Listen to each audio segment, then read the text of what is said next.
Rumble is a simple VR PvP earthbending game.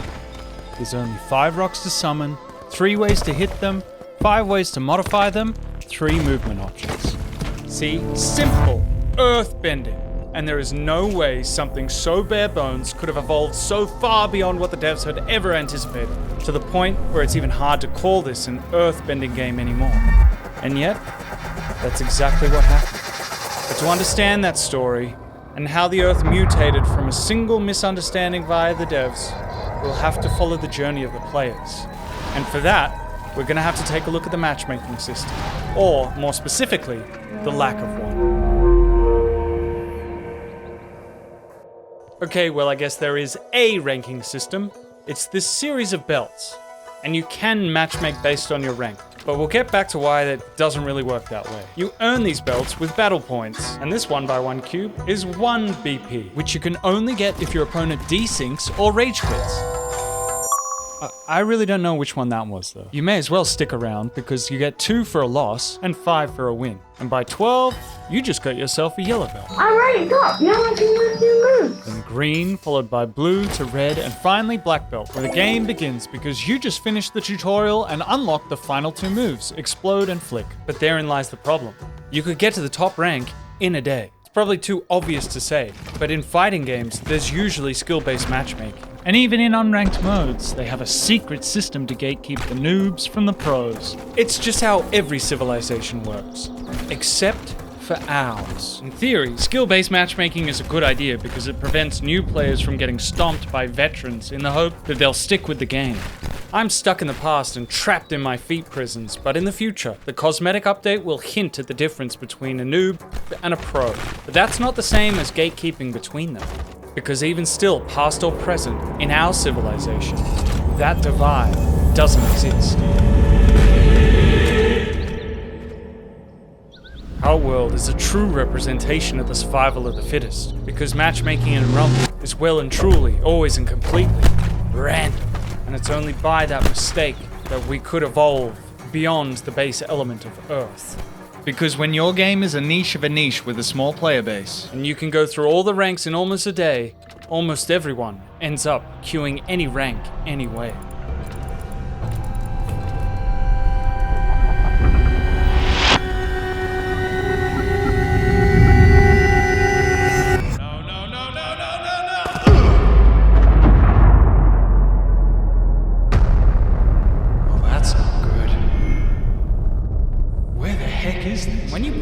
When the heck is this? You'll be presented with one of 3 situations.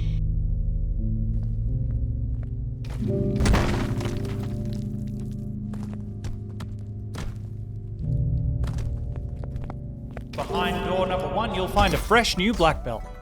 My first time being in a... What is that? And it's your job to, inspire them. Let's call it that. Sorry, dude. It's not fair, is it? It's just not fair. But eventually, that'll get boring. So you'll show them a few things. Oh my god. I haven't finessed the... No, it's cool, because me watching you is giving me ideas. Because at the end of the day in Rumble, it's more fun to teach than it is to noob stomp. Yeah, there you go. That's a success. Now I just need to work on control. Up until 1000 BP, most people are still just getting the poses down. That's why we call them beginner benders in the dojo. You can also earn that much in a single day, you know. We call that a yo-yo challenge. What? Door number 2 is a treat for you, and you find someone with similar experience. You'll forge playstyles and friendships. Oh, what the? Did you see that? I fell out of my own body. Yeah, and Dude, you were on the floor like looking at... I have never overlapped myself before. And you find someone with similar experience. You'll forge playstyles and friendships at the same rate. That was too close. I can feel there's a meter between our minds of our willpower going... And the funny fact about Rumble is that many powerful players come in pairs. Overwhelms me. So keep that in mind as you meet people through the game. At 4000 BP, you could be an amazing player, and you're probably well on your path to mastering your first playstyle. For some reason, the player base is extremely strong at a lower BP. Back in my day, 4K wasn't even half as... Is that what I sound like?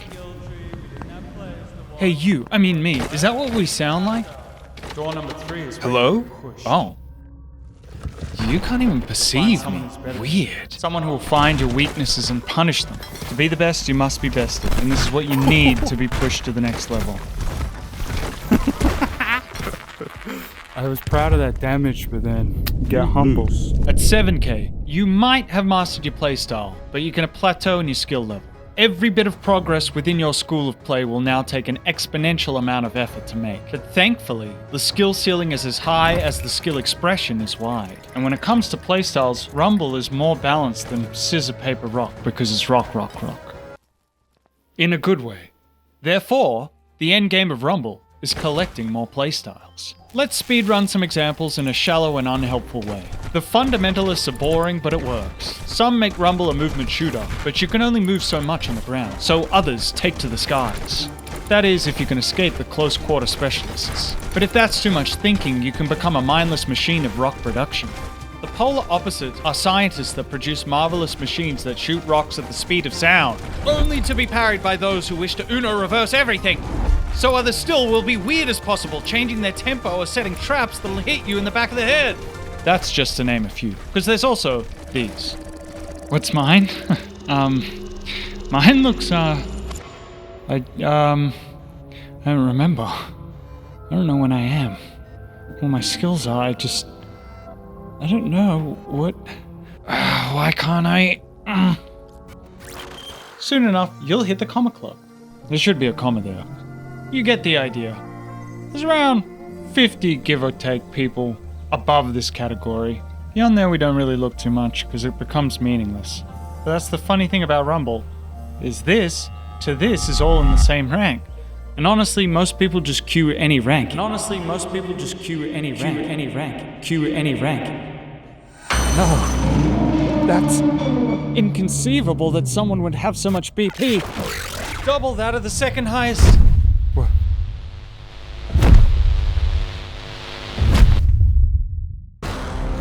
the hell is that? A power plane that high is impossible! One thing the devs didn't anticipate was an Yo, outlier. other me, watch out for... The guy that's after you? You can't perceive him either. Fourth door. I must have been less than 1,000 BP. No matter what you do, no matter what you try, you'll never be able to win a single round. That would mean that that's... Biven. In other words, even as a fresh black belt, you could be matched against a god. Yeah, I'm good, thanks. Okay, do you sure this? I missed your name when I spawned in because I might overlay up. That is, Oh my god. if you could find a match at all. You really don't understand how rudimentary the system was. Rumble was doomed from the get-go. PvP, PCVR is a niche of a niche. But thankfully, in a two-player game, all you need is one other person to play. And so, in the official Discord, a ping to fight notification was made. And just that, plus a basic leaderboard, was enough to fuel an addiction. Well, I've topped the leaderboard. I should hop off. Wow, bro, just casually the best. I spend a lot of time sitting in matches, teaching people combos. Need to teach the new ones to make more worthy opponents. What leaderboards? Weekly or something? Daily. Got it. Any late rumblers looking for a fight? Got it. In my sight, such a fright. Done with Fortnite, so I could find someone I could fight. US Challengers on tonight? 2 a.m.? You're a mad lad. Yeah, I work late. Anyone else looking for a late night rock snack? Tempting. But I'm tired, AF. Despite it not always working, he still managed to outpace everyone else. Hi guys, I'm just your ordinary black belt. He had 16,000 BP by the time it was notable to have 3k. No wait, I'm a month and a half behind, I'm not good with time at the moment. He had 20k by then. Yep, just a normal black belt with a normal amount of points.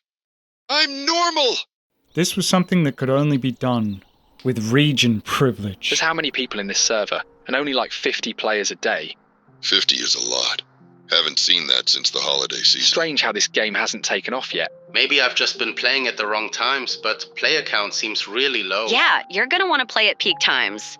What are the peak times? I'm gonna have to start playing Rumble in the morning in AU. 50 would be amazing. I come from a remote and sparsely populated island known as Australia. Anyone available? I'll be queuing AU in a sec. Oh, sorry mate, we'll definitely get a match next time. I've already mastered the first 3 moves because no one's been on the servers. Tries I whilst might was to on. catch the few and far between fleeting Australians. I'm hopping off, sadly. Oh. I'm hopping all on good. AU servers in a sec. I always seem to just miss them. Although there was a couple at the height of hype during the launch of the game, as is the fate of any online game, you'll never get that peak player base back again. Ping to fight? Anyone? Right here. I'll take US West. It says... East even. And you will slowly bleed players until there is no more. Oh. Are there any Oz players online? Sup, shoeless. Can't play, but hi. I have more pointless things to show you. Wish I could see, but it would take too much setup. There's always tomorrow. I'll tell you, you might be experiencing this yourself. There's no greater curse than to fall in love with a game that you can't play. I think I'm gonna have to quit until the next update, which sucks. 0 AU players.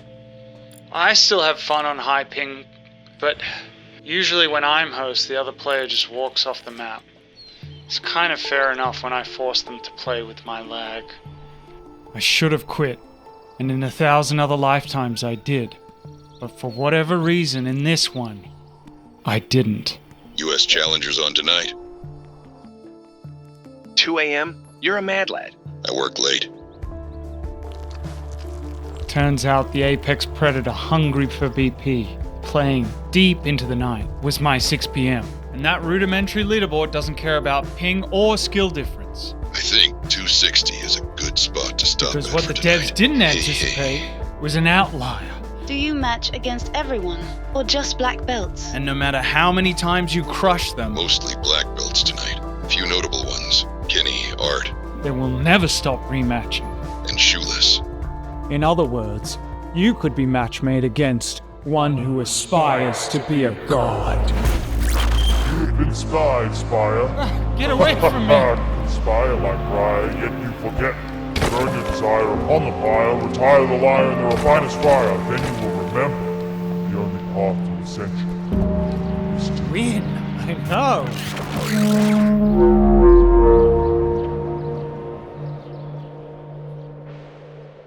My form was sloppy, playstyle underdeveloped. Shoeless I was fighting kept sending grounded cubes at me. No strat will work all the time. I just started balling his face. Oh no. Some strats are just really bad. LOL. Yeah, it's So funny. it's the slow ones that get you. But all that mattered was that I was playing and having fun, because I sure as heck wasn't winning.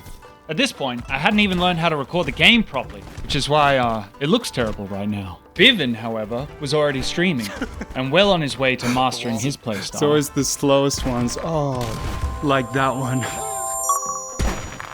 Desync? My game threw in the towel, got pummeled so badly. I mean, he had the most BP in the game.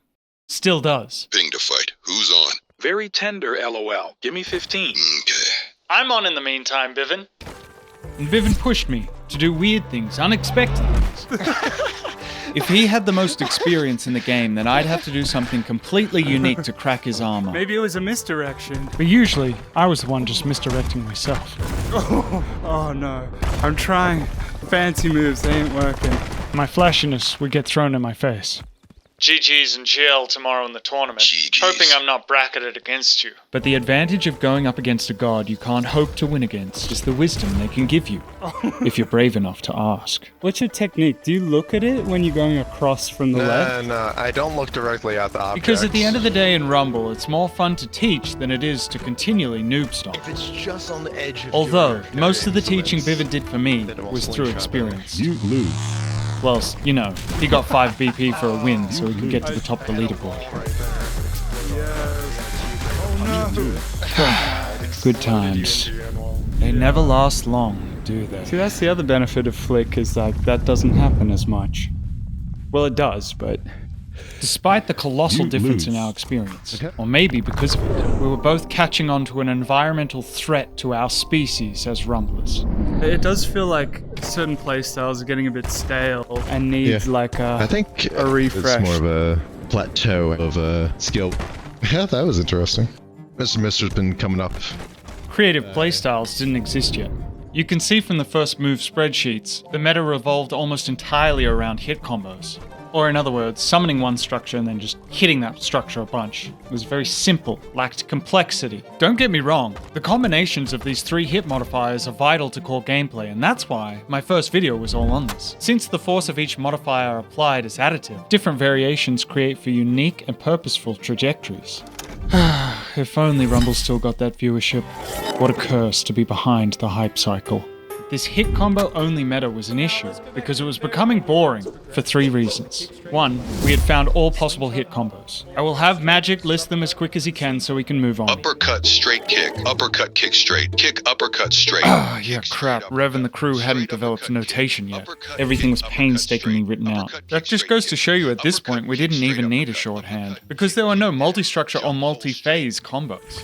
But when you start to get stuff like this, it's much easier to write and read if you just assign each pose a letter, have a couple of rules, and a legend to then help you decode it. See what I mean?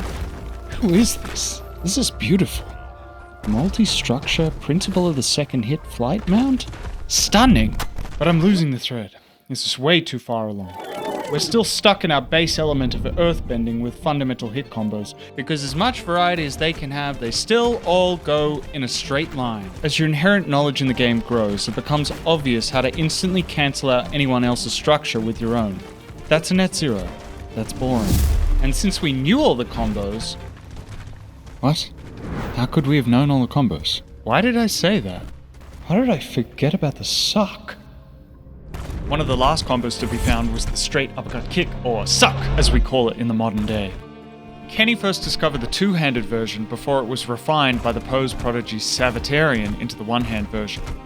Met my first accusation today. Huh? Someone said, be honest with me, You have to remember there's no buttons in Rumble. Every pose is physically done. That it wasn't the game's fault. I was just truly that bad. Most negative reviews are from people thinking the game is broken because they don't know how to do the moves. But at the high end, it's an exercise in biomechanical precision. Ah, that's why. I didn't forget, I blocked it out. 'Cause it sucks to suck. Therefore, I will not include it in my combo video. I said I think that's everything. Despite it being on the skill tree. As you can see from this footage, I will only achieve it 1 in 20 times, making it not viable in combat. For me. Then, not now, obviously. I think, I don't remember. When am I? It's never taken this long to temporally locate. Weirdly enough, I find the uppercut kick straight uppercut, a 4-hit combo, easier than the 3-hit suck. And since we have now found them all, I can confidently confirm that this is the furthest you can— At shoeless, man. Pepe laughed. 5-hit combo? Just figured out you can uppercut, kick straight, uppercut, Looks kick. like a break your hand or the speed limit challenge. I'm only at kick suck. I need to put in the work. Hang on a second. I thought Mr. Mister invented the 5-hit combo. The only man confirmed doing that LOL. Oh, nice, you got the 5. Sweet. Guess it was co-discovered independently. This brings us to the third boring reason. Rumble was becoming optimized. The first 8 combos are the most common. The most important is straight uppercut, and being able to send a lot of balls flying. Those boulders are dangerous. Yeah, the balls are just really OP. The end result of limitless possibility and creativity had become a game of rock in a bad way, since both players always chose rock, until one player rocks faster than the other. Or in other words, the only power was in pace, and not creativity. But it's during great periods of stagnation that adaptation must occur because in the middle of difficulty lies opportunity. The fundamentalist style had created 3 limitations or opportunity stepping stones to Rumble's evolution. Number 1, as we already discussed, whoever breaks past the boring net zero straight line gameplay will break the meta into something interesting. 2, the pace player would rather summon than move, resulting in limited mobility. Those who achieve freedom of movement will be free of the monotonous meta. 3, rocks create a rhythm, but without creativity, it's a predictable single tempo. A false dichotomy of hit summon that only ever speeds up. Those who transcend that tempo will trick the meta into something interesting. Despite the colossal difference in experience between Bivin and I, or maybe because of it, we'd both notice these evolutionary stepping stones to overcome. It does feel like certain playstyles are getting a bit stale and need I think like a it's refresh. more of a plateau of However, skill. from this point on, our evolution could not have been more divergent. For we had both chosen to master only one of the final 2 moves unlocked, and whether by fluke or fate, they happened to be complete opposites of each other. For example, push and pull. Real-life copies rumble in the fact that every action has an equal and opposite reaction. Hitting a structure or being hit by a structure pushes you back.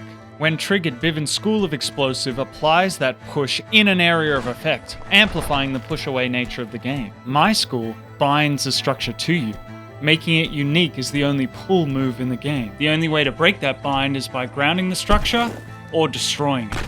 Explode is only triggered by destruction and ungrounds any structures within its radius. Flick benefits heavily from the flow stone, which gives you an aerial dash or jump, but the volatile stone is especially effective against aerial players because it increases the explosive knockback by 50%. On one hand, it's countless hours of practicing consistent setups that unlocks complete control. On the other, it's innumerable battles that reveal the impromptu situations needed to harness chaos. And yet, explode is necessary.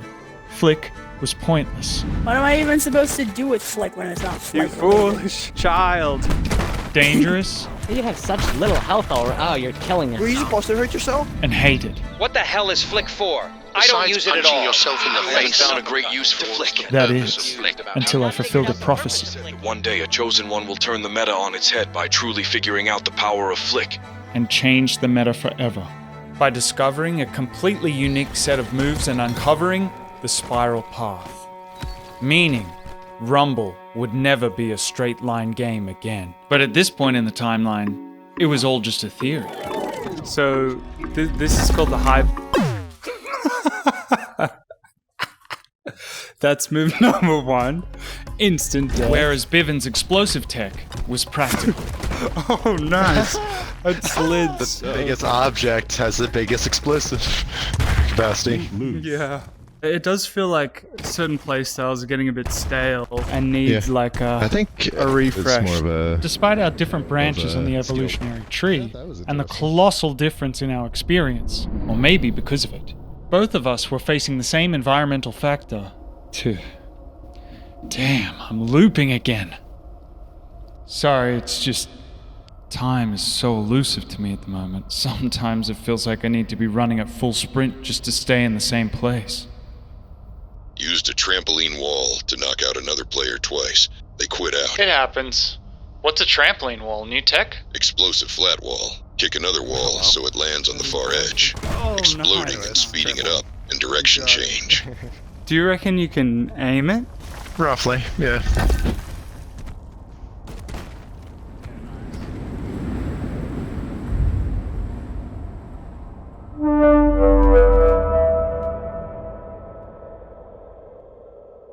Rumble is a dangerous game, and there is definitely friendly fire. Oh my god.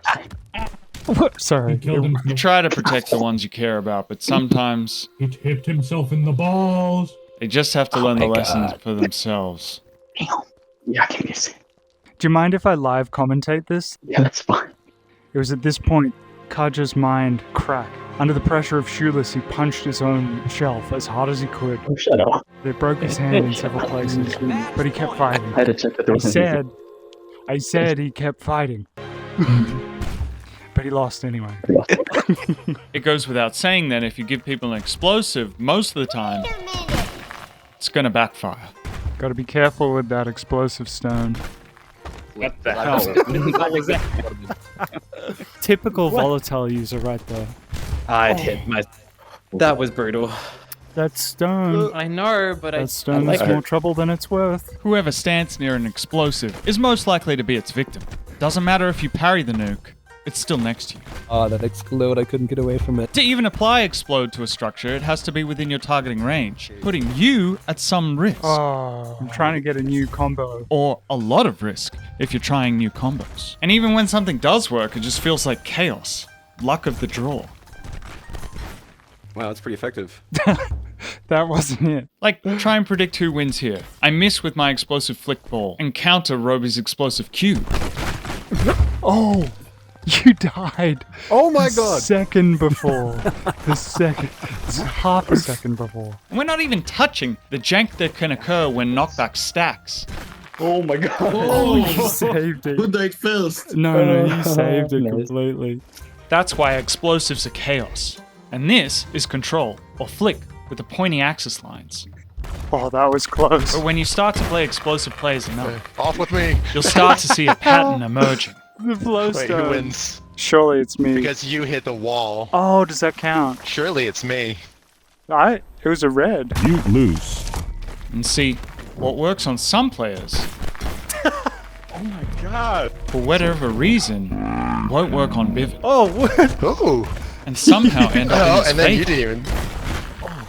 Oh yeah. Even when you do get an explode playoff, something out of the chaos saves. Oh, that saved you. If you believe in luck, well, that's on you. We're scientists here. We sure are. But how are you going to tell me that I get superheated I'm going to not freeze. and nothing happens to Biven? You could not have foreseen that. Why did you take no knockback on that? You stood there. I held straight at it. Back at But you. we punched it at the I same guess it just comes down to a complete understanding of. There are 3 categories of how to use explode. Bouncing structures, pushing structures, and pushing players. Every structure applies knockback proportional to its size. Explode applies that knockback in a radius when a structure is destroyed. Oh, dang, I didn't film wide enough. Shoot it again. The volatile stone increases that knockback by 50%. Really? Are you being serious right now? That's okay. Okay, volatile. Sure, it's a 50% increase. Needless to say, it's the obvious choice for any explode player, seeking more power in chaos. Now, chaos can be convoluted, that's the point, but trust me, you'll pick it up. Every explosion has 3 components: a blast core, a trigger, and a payload. In its most basic example, the lower value cube is the core. It will break against the wall, making the wall the trigger surface but also the payload being pushed forward. Since the core must break to activate, the volatile player must know damage values inside and out. Every structure has an inherent value, +1 for grounded and +1 for moving. Don't worry, you'll pick it up. The wall trampoline is just one example of an explosive ricochet. Fallen wall is the core, then a moving wall carrying its momentum triggers it and is propelled forward as the payload. But you're still thinking in the straight line and forgetting the infinite possibilities of chaos. What started as minimal deviation has gotten steeper, more exaggerated, harsher. But this is the limit of my training and my understanding of angles. Biven never stopped evolving. Yeah. Slowly. Bending the straight line gameplay to his will. Gotcha. From obtuse Trampoline, go. to even acute angles. Did you get me? Nice. That's with a wall. Flip that. But the harsh angle didn't stop there. Spontaneously, what was one blast core evolved to use 2 cores, creating 2 angle changes. Catch. Oh shit. Clip that. For me, that was a once in 500-hour clip. For Biven, double bounces just happened every Tuesday. And then he went further. 2 inconceivable God. triple shots. Oh jeez.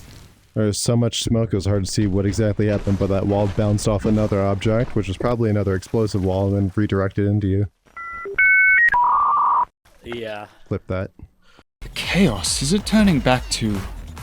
No, it couldn't. What was that? But most of the time, just 1 is still enough. And the limit of my powers, as I still pursued the spiral path. Darkness like a trap. Oh, you almost made it through. That doesn't mean I wouldn't try and give Biven a taste of his own medicine. Oh, that's a ricochet. Which made me realize how truly far I was from understanding the harsh angle, because that whole time, Biven was just setting up something better. See, where I pursued consistent setups and control, Biven, through raw experience and hours, sought to understand the chaos. A true sight, to see every angle possible at any time. Oh, is that a new setup? It just happened that way. Half my not planned. It's just circumstance. Where I found the beauty in the predictability of a spiral path, Biven sought uncertainty in an ever-growing, chaotic fractal tree, where no 2 explosive play would be exactly the same. But bouncers were only one tool in his toolkit. Pushing structures or using traps tends to be done with 3 structures. However, there are 2 issues with this kind of play. 1, it's very slow to set up 3 things, and 2, even with volatile, it's not that powerful. And I honestly wished the story ended there. But there are 2 other factors. 1, explosion stat. Wow. Meaning that you don't just have volatile on the core, but you can also put it on the trigger. Anything caught within both explosive radii will get double the force, or triple compared to vanilla. Now that's in terms of power, but what about speed? Because yes, obviously if you committed to setting up a 3-structure trap, you'd be dead to the nerf speedball 10 times over. But that is not how the mind of a chaotic player plays.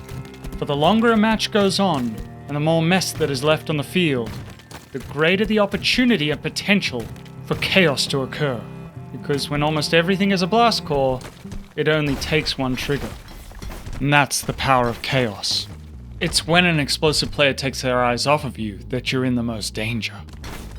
Ooh. The perfect example is in this clip, where I was completely unaware that I just saved myself. Not realizing what's going on, I go to punish his inaccuracy. Little did I know, it was a calculated trade. That covers. It's so easy to see from Bivn's perspective what he's planning. Now you can easily see it. But when you're the other guy, you're like, what is he doing? He's just It forces you yourself not to look at your opponent, but to try and triangulate what scheme they're planning. You confused me. And then in that confusion, they'll find more angles to work with. Oh my god. Like my brilliant son Kajo here. You stop looking at your opponent and start looking for trampoline opportunities. We both had the same idea. This was actually during the middle of a life lesson I was giving the son I had no choice in adopting. So winning wasn't important, but the lesson for Kajo was. Oh my gosh. Nice one. A, B, C, always be clipping. Sometimes you'll spot the trampoline before they do. Oh, damn, nice. Okay, it wasn't a knockup. But other times you won't have the right angle. So instead of hitting them, you're just forced to take out their structures. Achieving nothing but self-damage because you were standing too close to a wall behind you. I did not choose the path of chaos, and so when presented with the opportunity, I would fail to get the right angles. I didn't have the hundreds of hours of experience that Bivn had. Just have to get rid Meanwhile, he just has more and more ammunition on the field, which builds up my stress meter. It's like, what are you aiming for, Bivn? What do I need to look at? Behind you. Well, that was just directly in front. And with such a grasp on chaos, it's no surprise that eventually he'd be able to predict the unpredictable. Can't sneak that on me, I saw it. And that power imbalance between you and a god. It's just so terrifying. Oh, you knew. Because he's always cooking something in the background, even when he's not. He can Bivn, how does your brain work 7 times the speed of every other person? Oh my god. Oh, that was good. Despite the anxiety, you must. Consider it pure joy, my brothers and sisters, whenever you face trials of many kinds, because you know that the testing of your faith produces perseverance, and perseverance makes you mature. How the heck do my Bible study notes keep getting into my scripts? If I was to ascend, I would lose as many times as it would take until I was good enough to win, refining myself again and again, because to be the best, you must be bested. My spiral versus his harsh angle. But that opportunity would dry up. Bivn exploded me out of existence. Anyone else up for a fight? It'll be another week before I even get the chance to play another player. So I'll practice my moves and rewatch the same happy video. However, Rumble has less and less players. I can't find games like 90% of the time. Daily player count dropped as low as 20. Rumble wasn't just beyond the hype cycle. It was starting to be beyond its life cycle. And even though beggars can't be choosers. Who's around? U.S. black belts. I can give you support with that if you'll take an AUer. They can be refusers. Not sure I'm good for high ping ATM. Because Bivn had region privilege. Maybe next time. Bivn was getting sick of the high ping that I caused as an Australian. But that wasn't the reason why his door stopped appearing. That was still my fault, but for a different reason.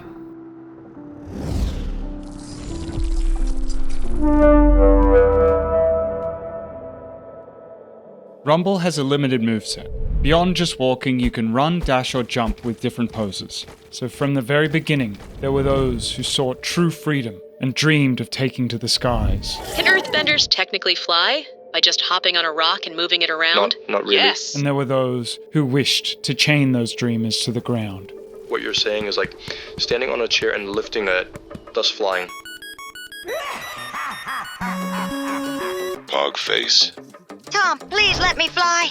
Each day my power grows. Be very afraid. Please, I must know! Oh, wow. 1, make a wall. 2, rotate to face the What the skinny muck side of am the I wall. looking at?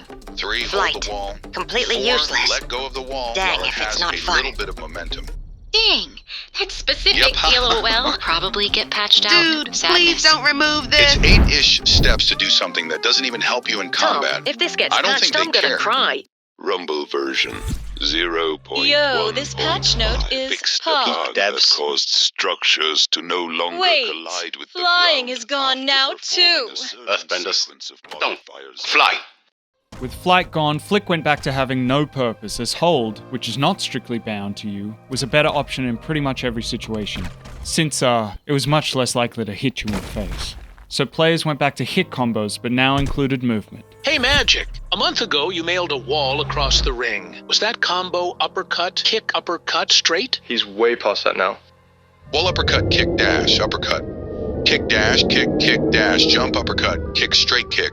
Geode's crust. But the sad reality is, just because it's flashy, Ball straight messes up the entire combo, LOL.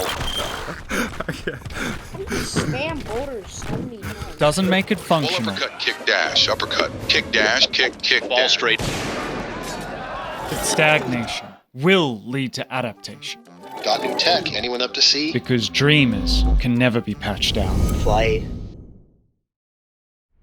Whoops. Searched at the same time as message. Haha. I mean, you can fly now. Like actual flight? Actual flight. It got cracked Nor again. can you remove the ones who wish to stop So them. it's a bug.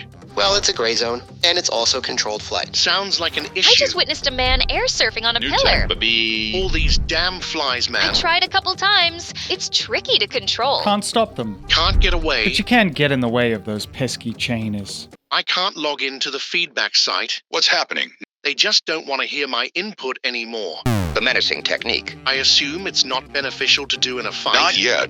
Had someone silver surf off the map after crashing into me. That's the only use I can think of. Besides the fact that it's funny and makes me laugh. So, this airball game, how do you play? Double hold the structure, jump, and then make sure the structure is pushing you up. And although his airbending skills are great, he has a lot to learn before he's ready to save anyone. Hilarious. Wait, Just tried this. Bivin tried flight? Best flight with a cube so far. That doesn't make any sense. Want to master it? Riding walls is impossible, I think. Yeah, they always I've never hit. seen him This is fly. my new favorite feature. Park practicing. Almost did wall, most did ball. I can see the potential. Wall has an impressive amount of control, but How did you get wall? he got it much better than I could, ha-ha. Radical. I'm the guy. Limbo. That name. This pick goes so mucking hard, holy I shit. remember that name. Top of the daily. Let's go. Why have I never seen Bivin fly? Want to start a park, Bivin? In a match. Will be for a while. Where's the most matches right now? Doing a few fights first. Many fights. And it's late now. So Bivin could have got a lesson from the flight inventor himself, but declined because Plimbo was playing so much he ended up on the leaderboard that Bivin had to top. But if Plimbo played at the same time Bivin played at, then that would mean... Are there any Oz players online? Sup, shoeless. Can't play, but hi. Friend? I have more pointless things to show you. How could I have forgotten? Wish I could see, but it would take too much setup. All good soon, though. Actually, change your plans. Friends queue? Plimbo, the inventor of flight. Sick. What do you call that one? Do you have a name for it yet? I don't know. You have to come up with... Headset died, haha. Keep on sciencing, you wizard. Thanks for hopping on. It wasn't just a one-time thing. Ping to fight? Are you still playing? Ping to Available. fight. I'm here. Friend queue? Ping to fight. Nice, queuing. Ping to fight. Yes, I accept. Every time we played, it felt like we discovered something new, Ooh, wait, I just discovered, like, a funny... no matter how insignificant it was. Oh, it does a double. Pretty sick. We're pretty dumb, at And it least. created a drive to create, to discover. So whenever I couldn't fight Plimbo or Bivin, I would practice, experiment, and fail. That's interesting. You've inspired me. Just as I had been inspired, I had hope to inspire. It's what kept me going. You've inspired me. I'm gonna try fly more. Until, partly from Plimbo's tutelage, I achieved seamless flight. The state of being able to mount anything from anywhere, only using flick. Where Plimbo's rediscovery of flight was groundbreaking, it still was a 5-move rigid setup. Mine was fluid, seamless, and only 3 steps. Wait, what's the 4-step one? I'm missing a thread. I was so close. Thought I'd found myself. This doesn't work. I went from barely being able to record to posting full tutorials and... Nice. Why did BIVNDUSTRY stop appearing? Just try to circle as long as you I can't can. remember. That backwards one is mucking I was wild one of the with first to buckle have my control guard. of flick-only flight, but I wasn't the first to fly with flick-only. No one believed that same level of control was even possible with only flick. Like Ulvac, because in his tutorial he always advocated for hold and flick. Learn how to fly. Yeah, that's right, we're rivals. We're going to cover At least I think. the basics. Seeing hand position is so helpful. We need more airbenders in Rumble. Maybe not. Regardless, Ulvac advocated for that slow flick-hold flight. Arrogantly still called controlled flight, despite the fact I demonstrated control with flick only. But Ulvac, he didn't refine Plimbo's flight down to 1 hold. That was facious. Yes, facious. Because back then, flight was still 99% useless, but a mark of a good player, LOL. A dedicated one for sure. But all of this dedication and all of this tech would be utterly useless if the devs weren't dreamers wishing to take to the skies. We hope you continue to enjoy all the crazy stuff you can. They mentioned flying in the patch notes, Someone has discovered which how to implies they have no plans to remove it. Or they didn't have time. It would suck if they removed it. Despite the uncertainty, the dreamers dreamed on. I'm gonna start practicing my Defoe quotes. The one thing they love more than a hero is to see a hero fall. 2 fun facts. The trees have no collision, and the timer is exactly 10 seconds. See, in the beta, you used to be able to get Permanently stuck in certain places, so the basic solution was a kill timer. Wish I could toggle the timer so I could fly longer. LOL. A patch to make the bug work better. The auto-kill system has been altered to no longer activate whilst in contact with a structure. Which meant you could fly indefinitely. And so, the control of controlled flight increased, for from the beginning, there were those who wished to take to the skies, and those who wished to chain those dreamers to the ground. And then, yes, there was one who aspired to do both. Savitarian, the pose prodigy, would be the first to flick-only fly. It would be Bivin who would give it the name the aggressive mount because of its speed. I would like to start something with this move. If you have the means to record, use this move in a cool way and post the clips. At SD, my first sensei, do you know how to minimize Rumble to 16:9 for recording purposes? At Shoeless Man, GG's. What's the combo for the wall surf? That schist is crust. That was so close. Cheers, haven't nailed it yet, but Severidan coined it. I'll post the demo video on. So my first flick-only flight was a variation on Severidan's, which I started recording only because of his challenge. It could have been the best flight move yet, had it not been for Savitarian's dual nature and his desire to chain others to the ground. Because 1 week earlier, he would create the perfect counter to his own creation. The suck.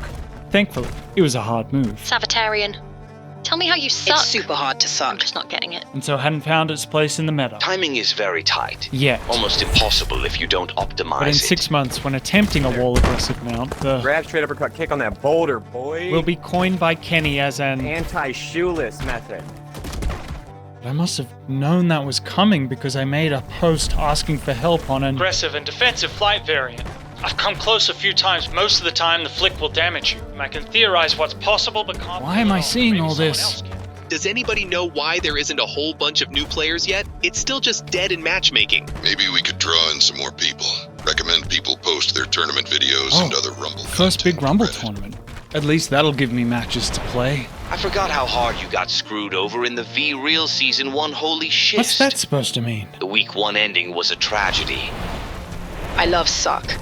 I probably overuse it, but it's fun. I can 70 to 80% of the time get the one-handed version. Well, that was probably an I'm exaggeration. taking a break from the game right now, but I could do it 90% of the time. You'll have to come back soon. I figured out seamless flow flying. It's quick. I don't remember. How does Nice. this all relate? I haven't really been enjoying the game right now, though. And the fastball nerf isn't doing me any favors. Fastball nerf. Damn, we're even bleeding good players now. Sup, Shoeless? Even Plimbo was getting hard to doing match Rumble with. experiments with you, Plimbo. Just invented a new flick move. At Magic, unironically, I think it could be the new meta. I'm so proud. That name. Flick Gang for the win. The Prophet. The Skeptic.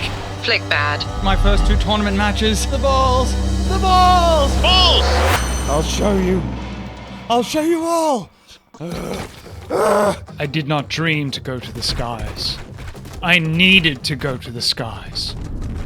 With a mistake in the targeting, ball could be hit before it left the ground, meaning it could be summoned faster than a disc. This imbalance empowered the pace players. And perhaps at the time there was no one better than Jack and Hoffworth, the 2 best players in Europe and maybe the world, and also my 2 very first tournament matches. Needless to say, their balls destroyed me, but it opened my eyes to a gap in the meta. As bold as a game. But it came at a price because it closed my opportunity to even play. With the 2 losses and an odd number of players, I got stun-locked at the bottom of a broken tournament ladder. I wanted to record. I wanted to share my matches like Bivin so we could save the game we loved. The game that was dying. Like 90% of the But time. even he would stop matching with me. Sure, I'm good for high-paying ATM. So all I could do instead was lab in isolation to develop moves that might inspire, like Savitarian and Plimbo had inspired me. But my wall iteration of the aggressive mount wasn't enough. I needed to do it from behind cover, so I could avoid the ball spam. But a cube launch into flick-only flight only worked 1 in 20 times. That's when I realized I didn't need to fly. I developed the alley-oop, the first move on the spiral path, 1 day before I started recording all the fundamental hit combos.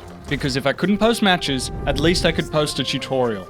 But by that time, I'd spent so much time alone by myself with no matches, no tournament, that I had moves, flick moves, that I would tease at the end of the video. Seamless flight variants. Moves that will show there's so much more to the game than we even know. Moves that one of the best players in Europe would see the potential in, and he would give me a prophecy of encouragement. Chosen One will turn the meta on its head by truly figuring out the power of Not flick. knowing, he created a self-fulfilling prophecy, because by destroying me so bad in the tournament, giving me no ability to play anyone else, I was forced to adapt, to work out how I could rise above his ball spam. And so I would bide my time and take to the skies with Flick until I'd get the chance at a rematch. I did not want to make videos. I did not want to make it a channel. I just wanted people to play with. 0 subscribers, I want to keep it that way. Happy 100 player peak. Why is there so many new players? We are in a Rumble My guess renaissance. is this new sale. But I gave into temptation and I made another video. And 60 days later, the best and worst possible thing happened. Don't hit that button, you'll encourage me. I think it's because of this video by Shoeless. Shoeless is Australia's savior. Shoeless is It got me back into the game. I Just won't lie. started last night after watching a lot of videos. Bet Shoeless's vids were a couple of them. Yeah, actually, lol. I should have retired, and in 1,000 other lifetimes I did. But the spiral path needed to be preached. And 1 week after the release of that video, before it even blew up, I got my chance at a rematch against the Flick Prophet himself. But by that time, I no longer cared about winning. I just knew that if Flick worked on one of the best players in the world, it can work on anyone. And it wouldn't just be Jack and I that believed it. And that's why they called me the Flick God. Oh, Jesus Christ. Know that Flame God is the best in the game. At using Flick. And that's why BIVNDUSTRY would not appear again. Shoeless, a non-Rumble playing friend of mine, just sent me a screenshot of your video Because I in no his longer recommended. needed him. I think it's a sign for you to get back in the game. I might when I'm done with And finals. he no longer needed me. 105 people on this early is wild. For real, I'm so stoked. Fighting so many people at my skill level. 143 peak Steam players on Wednesday. Third day of playing already. It's over 80 players on EU and 70 on US 150 East. peak, let's go. Damn. I wish Shoeless made videos more often. Yes. I too come He is from the Shoeless. Messiah. Pretty sure 90% of us LMAO. came here from Shoeless. 188 We're nearing today. all-time peaks since launch. We matched the peak. We peaked! 232.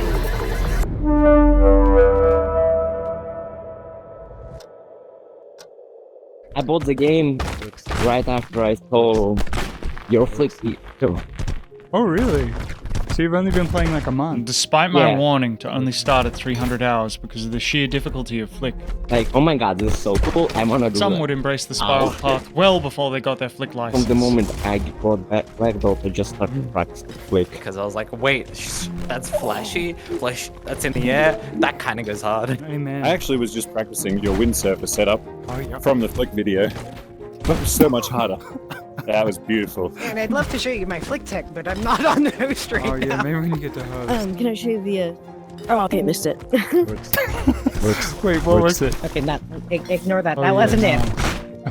I call this taste just lounge. They just actually did something interesting. Nice. They showed plenty of promise. Did you mean to do that? Not really. Despite countless failures, they did not give up. Nor did I give them an easy time. Did that hit you or me? I hit you. Of course it did.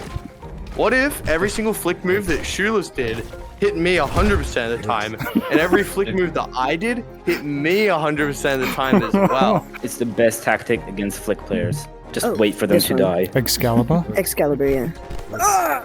It's every time. That was a little quick. No! That would have been such a good clip. You remind me of someone. History is repeating itself. Let's try some weird angles. Or I could just get punished out of existence. Did you recover it? Oh, you did. No. I deserved that. It's like a trauma response. You're so good at punishing Flick because you were punished so much using Flick. Oh. I hurt people because I hurt people. No. Hurt people. That's what it is. So I'm post-Flick video. That would mean that I have 62 bosses from Patreon breathing down my neck. No matter how unstuck I get from time, you guys always seem to be here.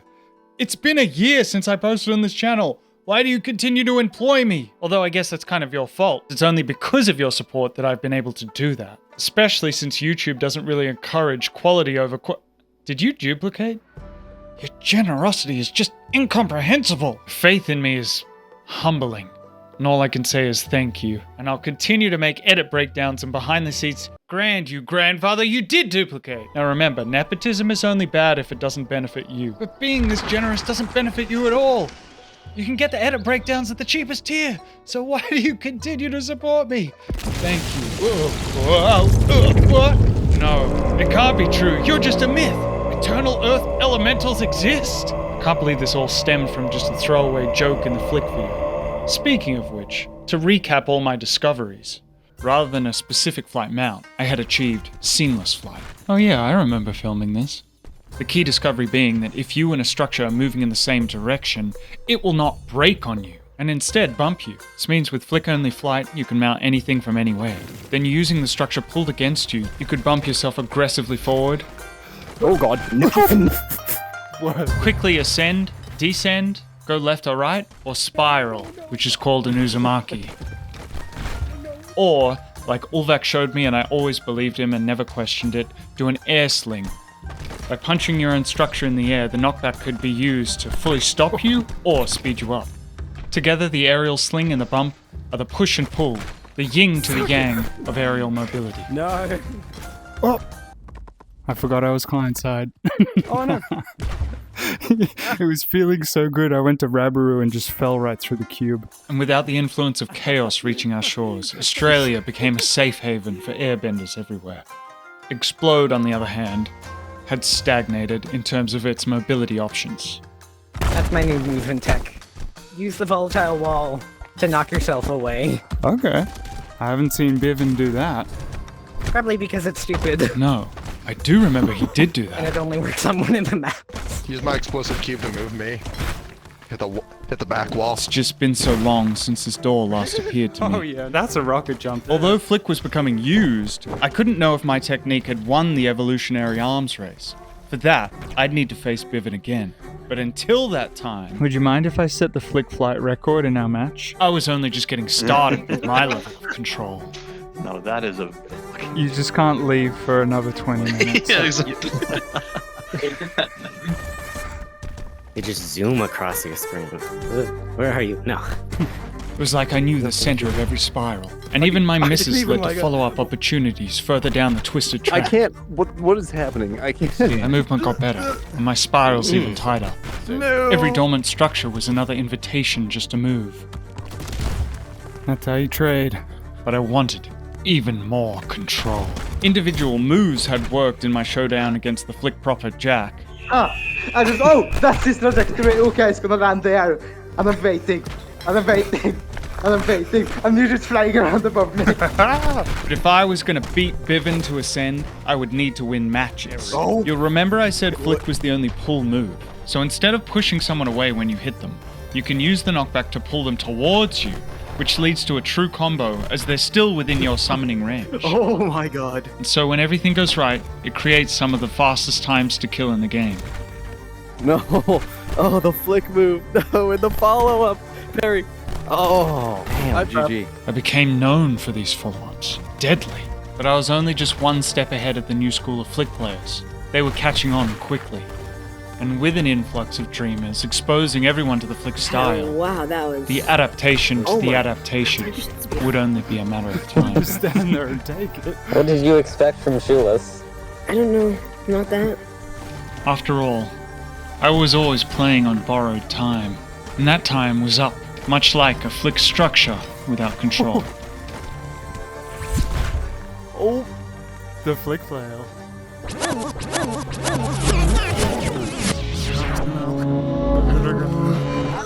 You'll have to come back soon. I figured out seamless flow flying. Nice. I haven't really been enjoying the game right now, though, and the fastball nerf isn't doing me any favors.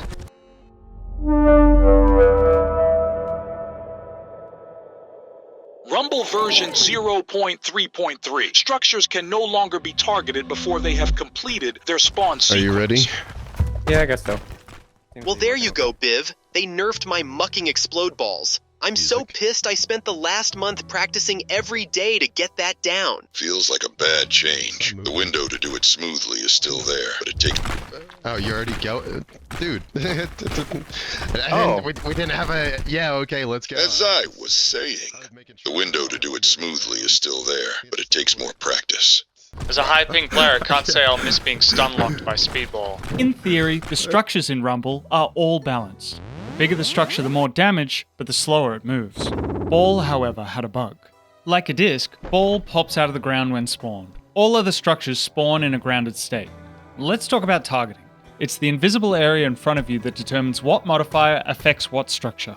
It's mysterious, unknowable, until you get the feel and see it's about a cube's width in front, fans out at 180 degrees, and selects whatever's closest. It sounds simple. Oh, got the failed targeting. Oh, nice. But it's a long time before anyone even needs to master multi-structure targeting, because this is the ball meta. That's a lot of balls. I sure do have a lot of balls. Yes, the ball bug. Ball could be targeted before it fully left the ground. So the combination of its rising spawn momentum with a straight makes for an extremely fast, no cooldown shot that meant some could ball spam at the speed of disc spam. And that's what led to the speedball meta. Alright guys, we need those votes here. But it was a bug that uniquely benefited ball in a chip damage style, because all other structures get destroyed when you interact with them before they're fully spawned. But that's not the case with Okay, I definitely don't remember upvoting for this. The practical example. Say you want to cube launch a wall and then kick that wall so it gets extra aerial height. No matter what your playstyle or what you believe in, you should have the freedom to be able to do that. But since you can target structures that aren't fully summoned, if you kicked that cube, you'd just destroy it, instead of getting a glorious cube launch. And then you just dash into your wall and hurt yourself. That was a level of jank that prevented structure combos, and perhaps the reason why the game was single tempo for so long. Because why do something fancy when ball summons in an ungrounded state and won't get destroyed when you hit it before it's fully summoned? Hashtag Rumble die. To be honest, I don't even use ball that much. Rumble die. Cry. Come on, man. There are 5 structures. Use the other 4. I get you throwing balls and stuff at me, but why can I not spawn something? Is it purely the hit stun? Yeah.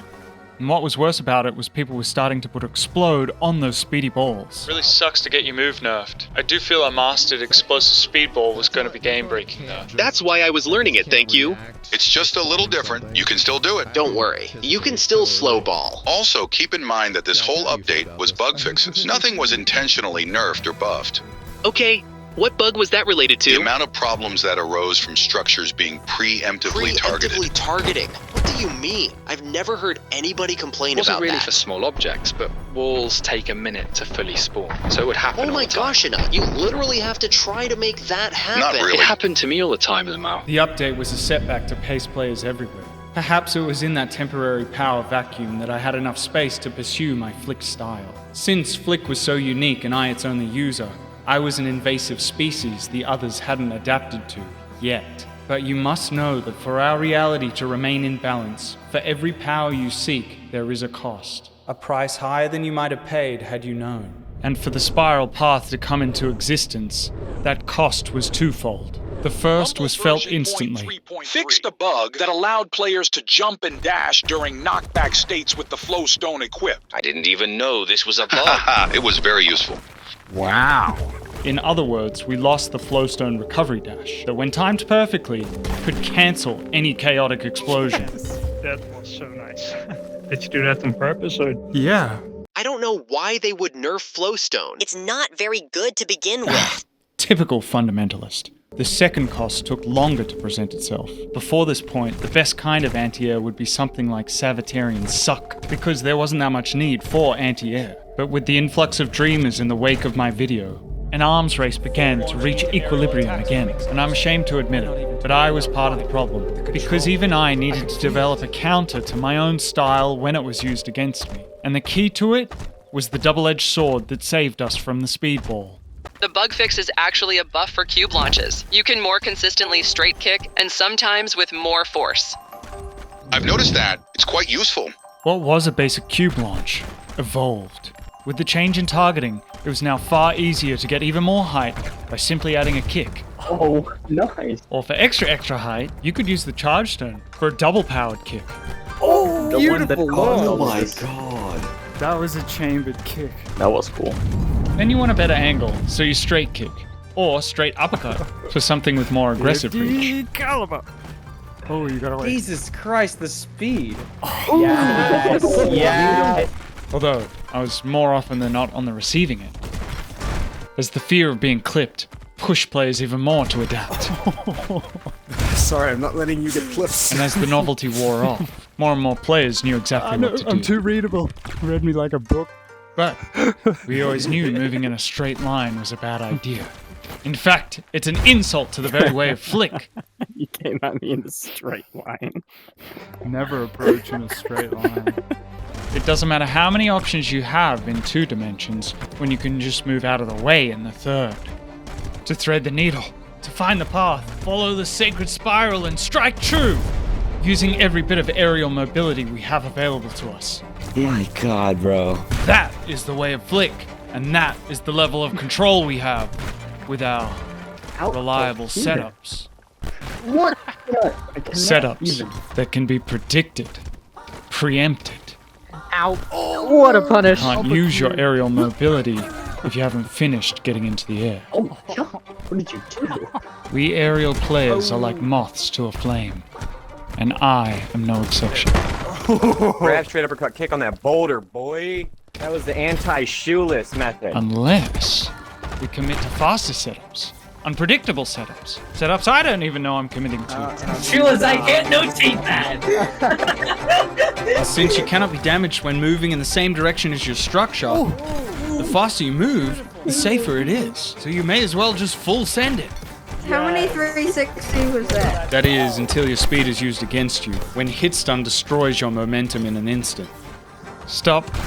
Rewind. That wasn't the disc that hit me. It was the disc that hit the cube that hit me. Chip AA with discs and balls developed, and it wasn't just fast, it was deadly. Oh, you saw. All right through that. That's what I need to do. Uppercut disc. Yeah, it's so effective.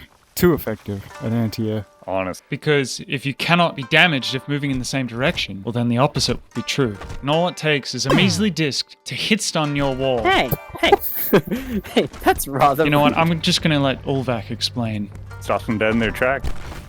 Oh my god, what The rooms are hell? full setup. Ow. And you can get them on the way down. That's kind of mean.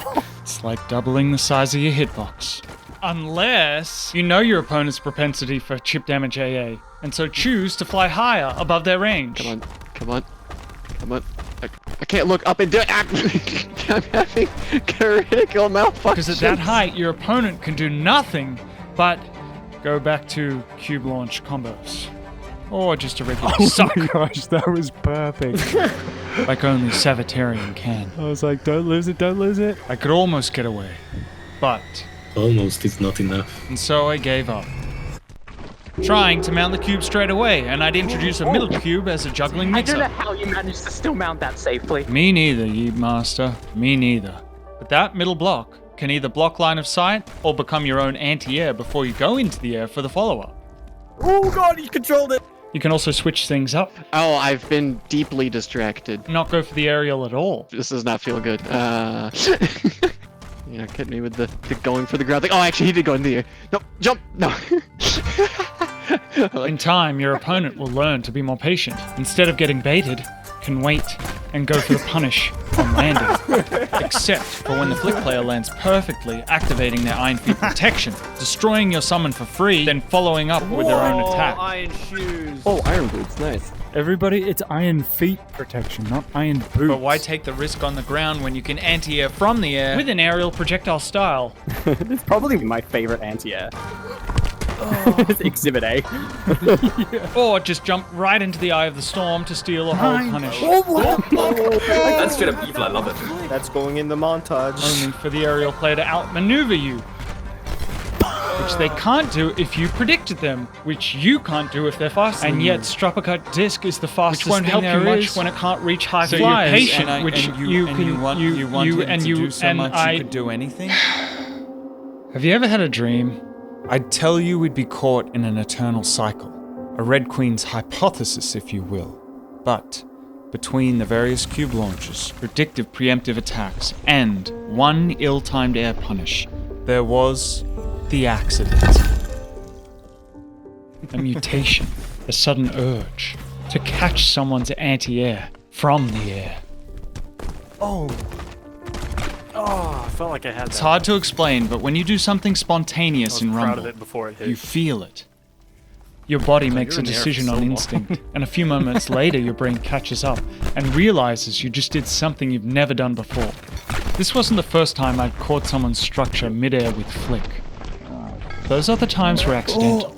I grabbed yours. This one was intentional, instinctual, innate. Oh. You might not believe me, but that clip came from a very long session with my first sensei, Scroll Cadmia. I'm still trying to impress him. That man is a saint. That same session, where on the very last round for the very first time, as shown in the flick video, I hit my pinnacle move. Oh, so fast. The end of the flick skill tree. Or so I had thought. Upon hitting such a devastating move, something within me changed. I don't know if I can explain it well, but I could see the ebbs and flows of the air currents like dancing colors in the sky. It helped me to ride them even better. But there is no power gained without price, so that everything remains in balance. After that day, never again could I feel wind on my face. It's a cost I wouldn't have paid had I known how high it would be. But there was a revelation as well, and that was that I was not at the end of the spiral path. My flick skill tree was incomplete. It was almost like I'd been fated to achieve the windsurfer only after I received insight that it was not Flick's final destination. Because we need to rewind a little bit to the true moment of inspiration, because it seems you caught me in a lie. That sad clip wasn't the moment. That was me trying to recapture the magic. Failing. Not that I hit the move in this next clip, but it was enough to see the future.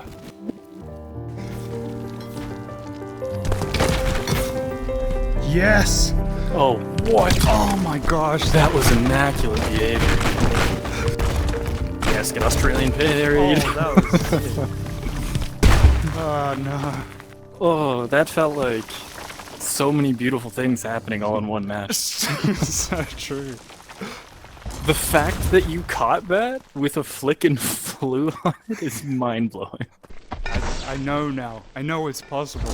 There's no way you could have just caught that and stopped it in time. So you caught it, swooped it under you, and then flew on it. I feel like a kid who made like one funny joke, and now I'm gonna just keep saying that joke over and over again. Like I just want to catch something with flick in midair now. Yeah. I became obsessed. Okay. A hypothetical new move. Didn't get it. The pinnacle of all my study. A situational play only possible now that the player base had learned how to respond to flick players. To not only catch someone's structure from within the air, but then to use that structure to give you aerial movement to hit your opponent on the full. The adaptation to the adaptation. Anti.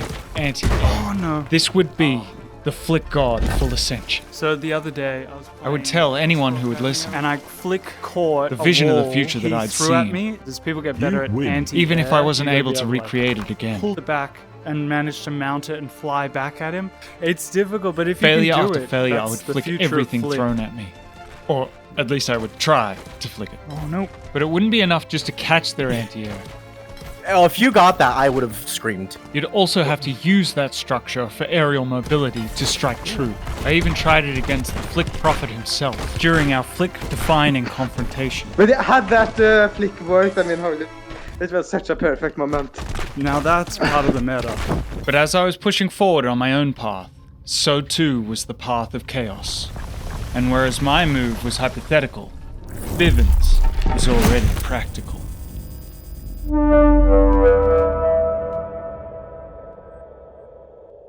There are 3 categories of how to use Explode. Bouncing structures, pushing structures, and pushing players. Although Explode had no mobility of its own. Hit the back wall. To knock yourself away. I haven't seen people do that. Probably because it's stupid. With enough insight, with enough understanding and experience, it may not be necessary. You'll remember every explosion needs a core, a trigger, and a payload. And to double the effect, you should probably put Explode on the trigger too. But what is the payload if you break the trigger and the core on each other? Well, that payload, my friend, is you. Pushing players has been something I've done with Explode since I first got my hands With enough time in the chaos, patterns do occur. Patterns that can be read. Oh my And an God. understanding that one does not need to move oneself if one can move another. Because given enough time, even chaos can come back to predictability. And in doing so, give you the power to order another to move. Hey. Of course, if you can order them in, you can order them Ring out. If a player liked high mobility, Flip that. I'd be a dangerous opponent. One bad jump, and it's a ring out. Players in the air have no friction, just their current velocity and gravity. Flip that. If you hit an Explode near them, they will be Bye. launched Why'd you jump over that? further, higher, Bye. Okay, that was really funny. and be locked out of Flowstone. You have to remember the devastating price we had to pay to be freed of the speedball. Goodbye. Sayonara. Adios. And that was the loss Clip that. of the Flowstone recovery dash. I didn't even know this was a bug. It was very useful. That means if you explode knockbacks in the air, there's nothing you can do about it until you land. Bye. And on the ring, with stacked volatile, you can be knocked out from anywhere. Flip that. You'd be forgiven for thinking the pit is much safer for you because a ring out there is exceedingly rare. Clip that. However, you need to remember, the explosion only happens during destruction, meaning in every situation you need at least 2 structures. However, that's why before I said a trigger can also be a trigger surface, and in the pit, the entire cliff wall is the surface. Stop juggling me. Juggling's just a flex, but very practically, you can washing machine a player that sits against the pit wall. I always forget how much it moves you, no matter what. Also, due to some jank in the game, you can be forced through the collision of the walls. Do you mean to ring out yourself? Oh! You knocked that's me out of besides the the map. Nice, dude. What is on point is something I wish I didn't have to point out. None of those previous clips showed flick players. They were foolish, innocent jumpers of the air without a structure. which to me is kind of pointless. They're jumping to take center or save themselves, Oh no, right up there. making themselves completely open when they could have a structure to use. However, and I hate to admit jumped an this, explosive. when you introduce the flick moves, it makes Volatile the ultimate trump card. And whereas all other anti-air requires speed, good reaction time, and pinpoint accuracy, Volatile does not. It's an area of effect attack, which means once you know what to look for, it's the most effective and easiest to do anti-air, especially against the flick style. And not only because the force of being knocked away will make your flick structure redundant, but also because that very structure increases the hitbox of what could be a trigger. Oh no, you. How dare you? And if whatever you're carrying in the air has explode on it, then you're carrying the blast core. Oh, nice. The explode was just enough. And those examples were with vanilla explode, so it only mattered because of bad positioning. But when you introduce volatile, positioning doesn't matter. I was about to get embarrassed on live camera. How did you not get any out there? That was the furthest I ever could. That's crazy. When in doubt, volatile it out. And it doesn't end there. Any cube launch setups leaves behind a trigger for your opponent to hit. Dueling puppet masters, alley-oops, super takeoff. In fact, it usually happens unintentionally. The other player is just too slow in trying to hit you. If you do manage to get the flick off in time, well, that just becomes a liability. Oh, that flick was so far behind me. I didn't know if I still had it.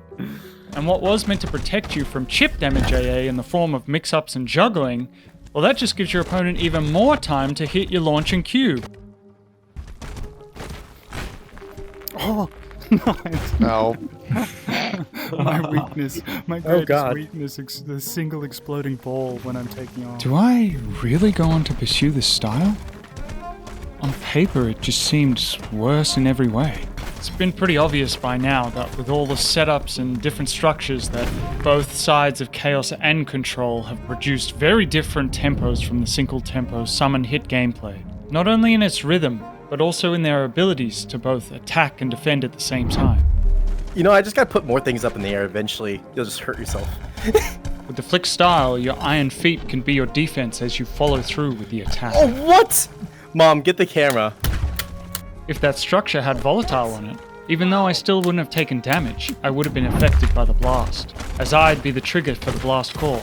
Come on. This would make any follow-through redundant. No. I was like, I know I can't move out of this in time. I already have an explosive cube. I just gotta kick it so whatever you're sending at me will at least be diverted. In fact, every volatile play, the knockback force is so strong that cube that even if you fail your attack, it becomes defensive with its ability to divert any incoming structures. Flick's very nature is head-on. Oh, hello. That was a revealed checkmate if I've ever seen one. Mom, get the camera. As the crazy Thormac has said, HB is a tool, so heavy trades are just a part of the style. I'll take that trade. You can still come out of those trades as the financial beneficiary and follow up for even more damage. Its very essence is high risk, high reward. You lose. That is your play started on a child. But if you take the high reward out of that equation, then it becomes pointless. And Volatile does that because when it's destroyed, you might want to put explode on that. Good idea. It pushes players back. And when you're moving in the same directions as other structures, you can get pushback protection. Oh, the shields. Pushing you away again, stopping your ability to stack combos. Almost hit me. Touched by an angel. So in summary, what's completely broken about Volatile? Using it to divert or be a shield makes you almost unhittable. Almost. I'm invincible. Caveat, from any walls you're sending at me. If I wanted to win, why would I pursue such a style? Am I a false prophet? Is it a game of rock, but in a bad way, and I'm the only one holding scissors? This doesn't make any sense. Why can't I remember? Is the end of the spiral path just a dead end? When even am I? Even though I struggle to remember, it feels like past or present, wherever I look, I always knew that explode was my weakness. You did my greatest weakness. Any explosives. That's the one problem is like, It's so punishing when you fail. Oh no! Because you get punished and then hit yourself. I missed it. Oh. Stop landing where I'm trying to explode something else. It's not a very safe play style. Whoa! I always knew, then why did I continue? Because I was never gonna beat Biv in this way. A devastating end near the Rock of Gibraltar. Could you not be so cryptic for once? Hercules' fault is to alter what lays upon the altar. Like, as if I can understand what you're saying. Final words said, unearth unturned stones instead, leaving nothing left to say. Well, you got that part A right. blessing, a curse, equilibrium of fragility. You previously appreciated connection in stability. You're right. If Rumble is a balance game, then no one style should be able to beat every other style. Self-imposed in captivity, you imagine tranquility, bound only to the dark draft of a path you cross. And that means if I only stuck to the spiral path, I would win against a few styles. The hour has come, There should be one better than it, which is You volatile. scoured the tower, yet misused the To tower. tackle Bivin, where it is needed not by a sunflower. just one mastery isn't enough. It's time you seek a greater power. I will go beyond the spiral path and bring back something to make it even stronger.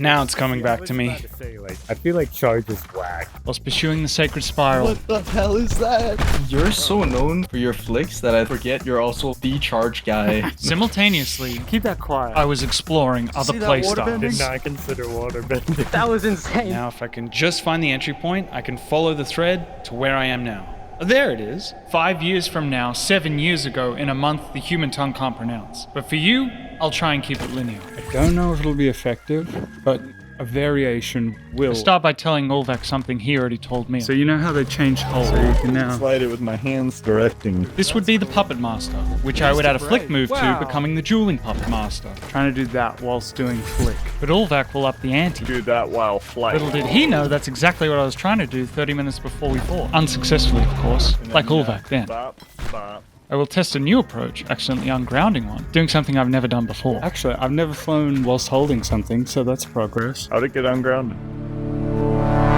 I ungrounded. That would be cool to be able to like, BAM! It would be cool if Ulvac credited me, even though I did that once by fluke, didn't practice it or contribute in any other way. But then the same thing will happen to him because almost a year later, TB comes along and develops the jettison technique. Guys, this has been an idea for a long time. I'm gonna completely ignore that. But it was 5 months earlier we thought it was perfected when SD hit this clip, which TB would go on to rename as the Source's Comet, because it's a really cool name. But then Windet would perfect it even more by making it flick only and clearly superior. Dang, I'm losing the thread. We developed the Dueling Puppet Master. Beautiful. Yes. It'll evolve into the Juggling Duelist Flying Master, which I will show Mr. Mister. But since I co-authored the move with Ulvac, he brought his flick hold controlled flight, as named by Plimbo. And at the time, naively people thought flick only flight was uncontrolled. Holding that too, or are you just that good at flight even without hold on to keep it steady? Yeah. So I really just practiced flick only because... In summary, it's just better, and Ulvac and I are arch rivals over this discussion. Clearly you can see mine lasted longer. It will take me 6 days to perfect flick only. Did you see that clip? Oh, the flying puppet master. That's too slow. I will show Yeet Master. Oh, so it's like the, what's it called? The Rubaroo technique. He will mispronounce the Rabaroo technique and be hit by the puppet off screen. And I will lie to him. Still haven't mastered flick fly. After all, he was my first pupil. I did not want him to be discouraged on the Oh, flick no, you got the path. flick. No. Despite my best efforts, he would walk his own path of... Waterbending. Can you just start year 2 cubes? Which he would show me before I showed him the Dueling Puppet Master.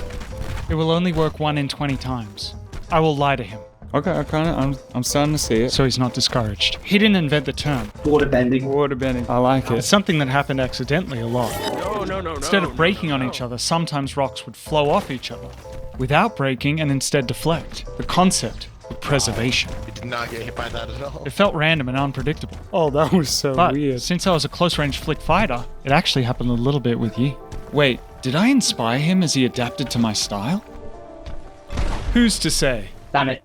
Then again, the idea is very similar to flick bumping. If objects are moving in the same direction, they won't break on each other. But instead of being on the axis of control or chaos, That's putting preservation over destruction.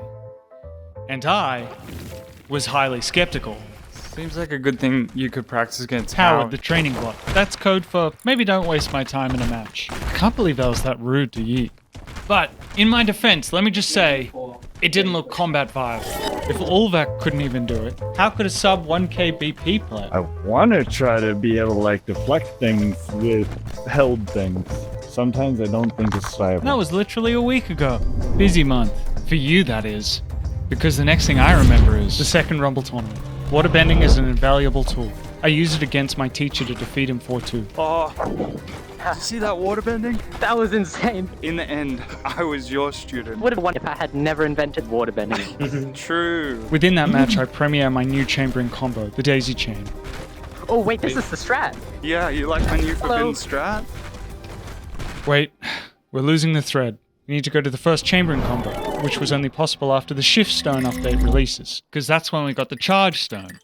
I feel like charge is whack. Hold a rock for 1 second, and it will charge up your next hit, making it more powerful. I feel like that's a disadvantage. It takes a whole second. But there was a bug. No, a typo, spotted by Endofled one day after the stones were released. It was meant to only charge the structure you were holding.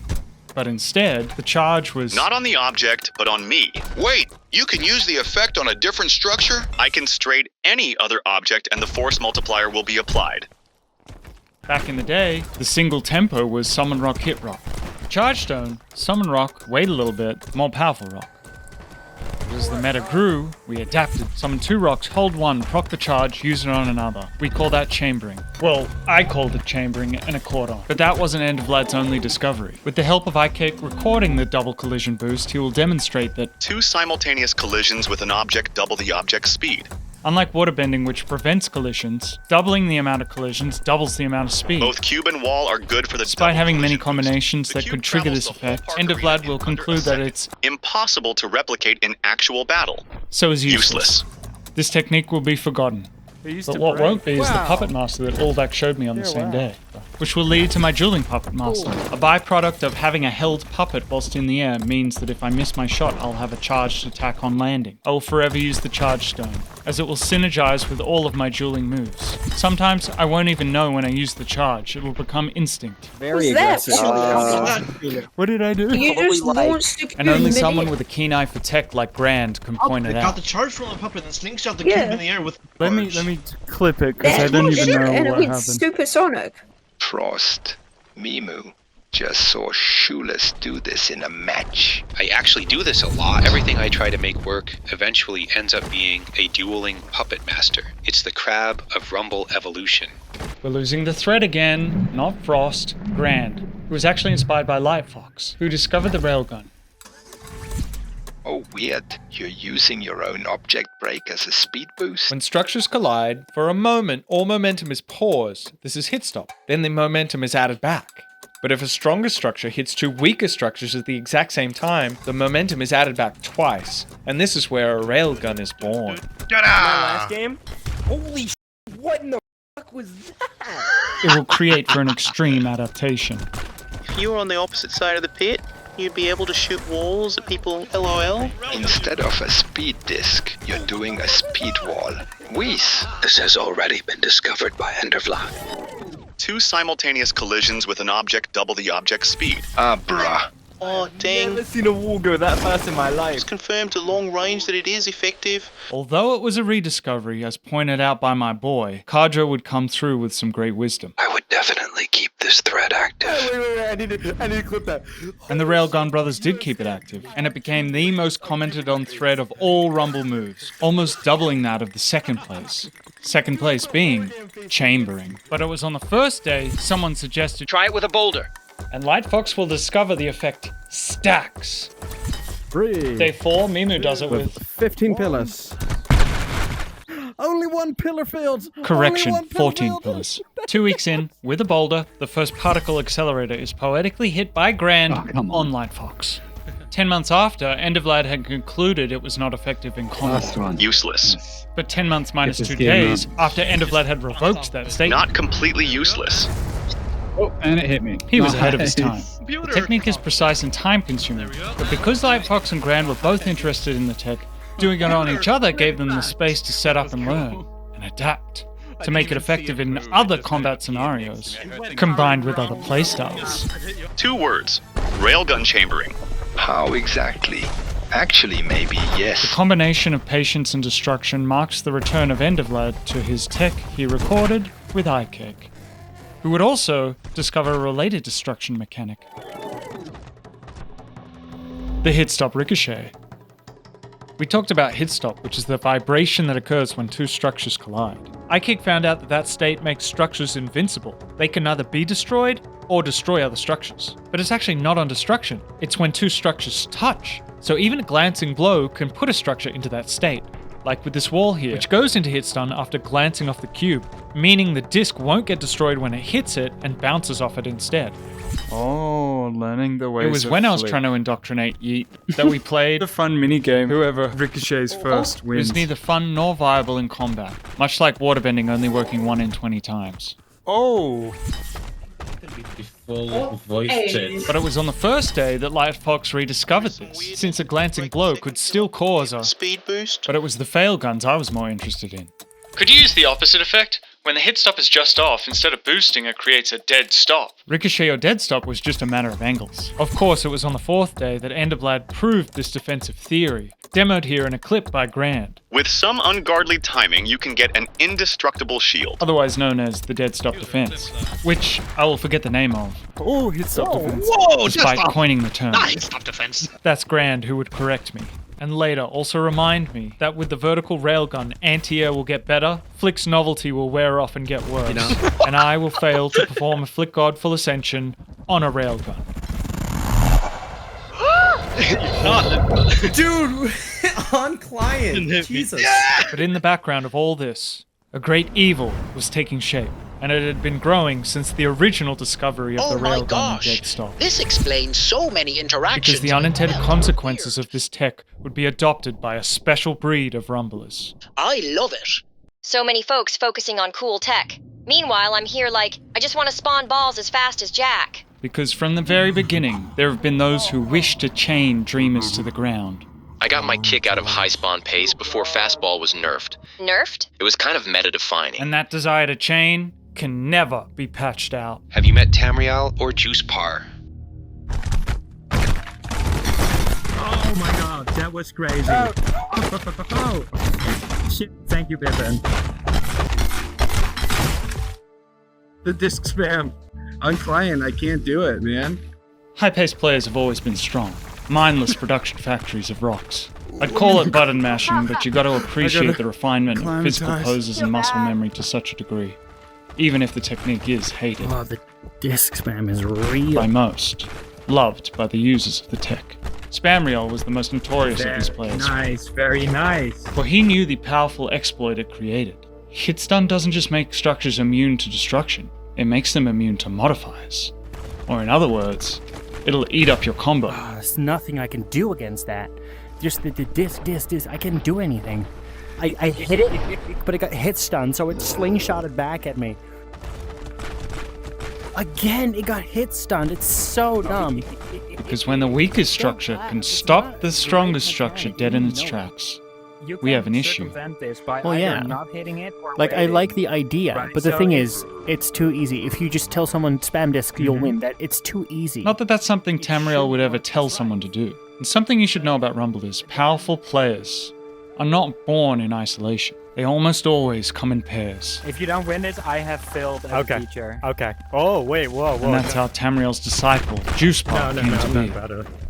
I already let 3 go through. God damn it. However, he would adapt to the disc spam with his own ball spam, which is +1 to the disc. Dude, you almost got that explosion if it didn't King waterbend itself. What am I doing? I love it when they waterbend themselves. Anyway, Juice Bar was still nasty with discs. I need to practice my disc. And the abuse of hit stun. How? I didn't even dash forward. I didn't do anything. I just tried to combo my wall and it broke on me, even though I was behind it. Let's go. Let's Alright. go.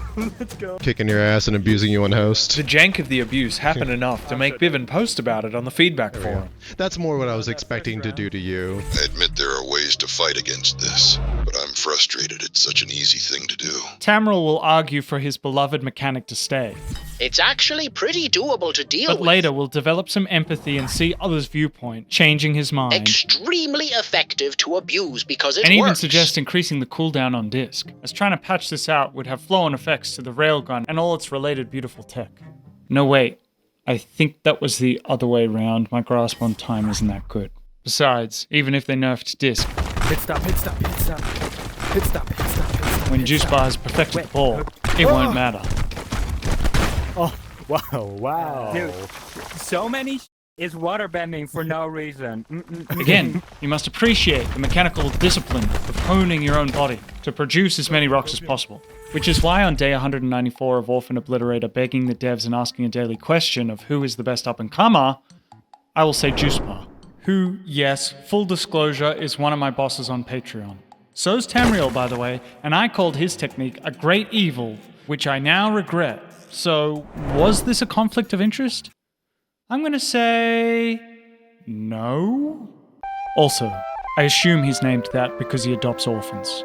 But back to Juice Bar. Beyond him paying me, I said that because even at 2K, he had amazing pace and thoughts on game theory. I think Wall isn't good because of people like Tamriel with Ball Explode. It's like, that's OP. Like, you're actually, like, yeah, that's silly. Like the god of destruction, bro.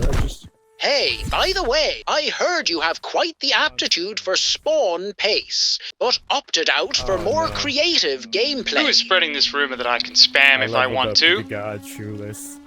Would you be down to play a few all out to win kinds of games with me sometime? You conflate pace with winning, my friend. 2 rock win against 1 rock. The logic is flawless, but there has to be something more interesting than ever-increasing pace. Now, good movement can beat pace, but only defensively, and mostly on the ring, where eventually the spammer loses enough ground to the pushback that they have to stop spamming and move forward. And on the ring, it only takes one good reactionary play to win. I suck! But that's not the case in the pit, where it started to seem like pace begets pace. Even Bivin, when push comes to shove, relies on his pace. Yeah, I'm trying to make you spin. And it seemed like the only thing that worked on him was abusing the hit stun mechanic so he couldn't get any of his setups off. Hit stun OP. Why does that interrupt wall spawning? And with pace, if I net zero everything he puts out, then he'd have no setups to use. Even Plimbo, after inventing flight, still became a pace player with discs. Oh, that sucks, that sucks. He'd effectively abused the hit stun mechanic without even knowing it. But with him, my flight was enough to get over the spam. But Bivin has the counter to that. Oh, that was a one. Half the time I would lose to the spam. Oh, it got me. And it appears maybe Bivin did too. So effective. No, don't say that, don't say that. it's a cheese. I should be able to beat it though. I couldn't do this on Bivin. I did do it on Bivin though. Is that what it means to win? To evolve? Is pace the end goal of Rumble? Is it not as balanced as I thought? Pace or patience? Destruction or preservation? Control versus chaos. But I have so little control. Jesus Christ, I'm so messed up. I don't remember what I did next. Where am I? How did I get here? The timeline doesn't make any sense. Did I become a pace player? I lost the thread. I lost the thread. Is this a price of failing to ascend? Or the cost of ascension itself? I can't remember. I need to go back to the entry point. Again. And I'll try and keep it linear. You know what? It's easier if we don't even try. You're probably beginning to understand how pointless that is anyway. Now it's coming back to me. Whilst pursuing the sacred spiral, I was also exploring different playstyles. Ulvac and I developed the dueling puppet master. Beautiful. That's too slow. But I will refine it with flick only and show it to Yeet Master, who will show me his water bending and I will lie to him. I'm starting to see it. But then he will use it against me in the tournament. No, he doesn't. Oh, yes, I do. And it will be one of the toughest matches of my life. I will not hold back and water bend against him. Oh no, he's going water bending on me. And with a quarter of my BP, That's GG's. after nearly 20 games, I only win with a single client. That was round. legitimately the longest high we've ever had. Because if Ulvac and OG can't even do it, They don't think it's how's Yeet gonna make it effective? Then again, maybe Ulvac fell off. Because he showed me his new tech, the aerial sling. The idea is you punch your own structure in the air to get knockback and therefore aerial mobility. Just because I want you to get them off doesn't mean I'm gonna let you. Honestly, it was silly, not effective or viable at all. The aerial sling is the yin to my yang, the stick to my rope. I discovered flick bumping, which was good, but half the equation. I also needed the push. Together, I can't let you touch me, I'm sorry. making for ultimate aerial mobility. The only thing that was good about it was that it gave me an idea. Even though I'd failed to ascend. What if you saw the ascension coming? You preempted that. That would have been and brought a so puppet sweet. With you. But I hadn't even hit the ascension yet. Although, I was getting better at dealing with puppets and flicked objects as I'd just shown Mr. the juggling duelist flying master. Right after he'd showed me his chambering combos. That hold will Which at the time, he used the term that it side charges it. and then you switch into the. Even though End of Lad had found the first chambering combo, it wasn't called chambering yet. Because at that point, it was just a single move, not a playstyle. Not until it was me who recognized the potential. Because of Mr. It was my second park tournament, and I would get kicked out due to Mr. He has no weakness. He has no weakness. Not to be confused with my first V-Real tournament, which I would lose to Jack. If you want to be the best, you got to be bested. 9-3. 9-3. Good job. I've been humbled. Which would cause the path of flick to change forever, as 2 weeks later I would develop the alley-oop. I need to go train. The first viable flick move designed to overcome the ball spam. Yep, that would kill someone. But getting back on thread, that wasn't actually the first move I ever made. As you know, back in the day, Rumble was very straight line, very net zero, very single tempo. You might have missed it, but Mr. Mister's moves resist, dismissed, and insist upon breaking that boring meta. He would be the first one I would see to try and deal with multiple structures at once. Doubling up. Doubling.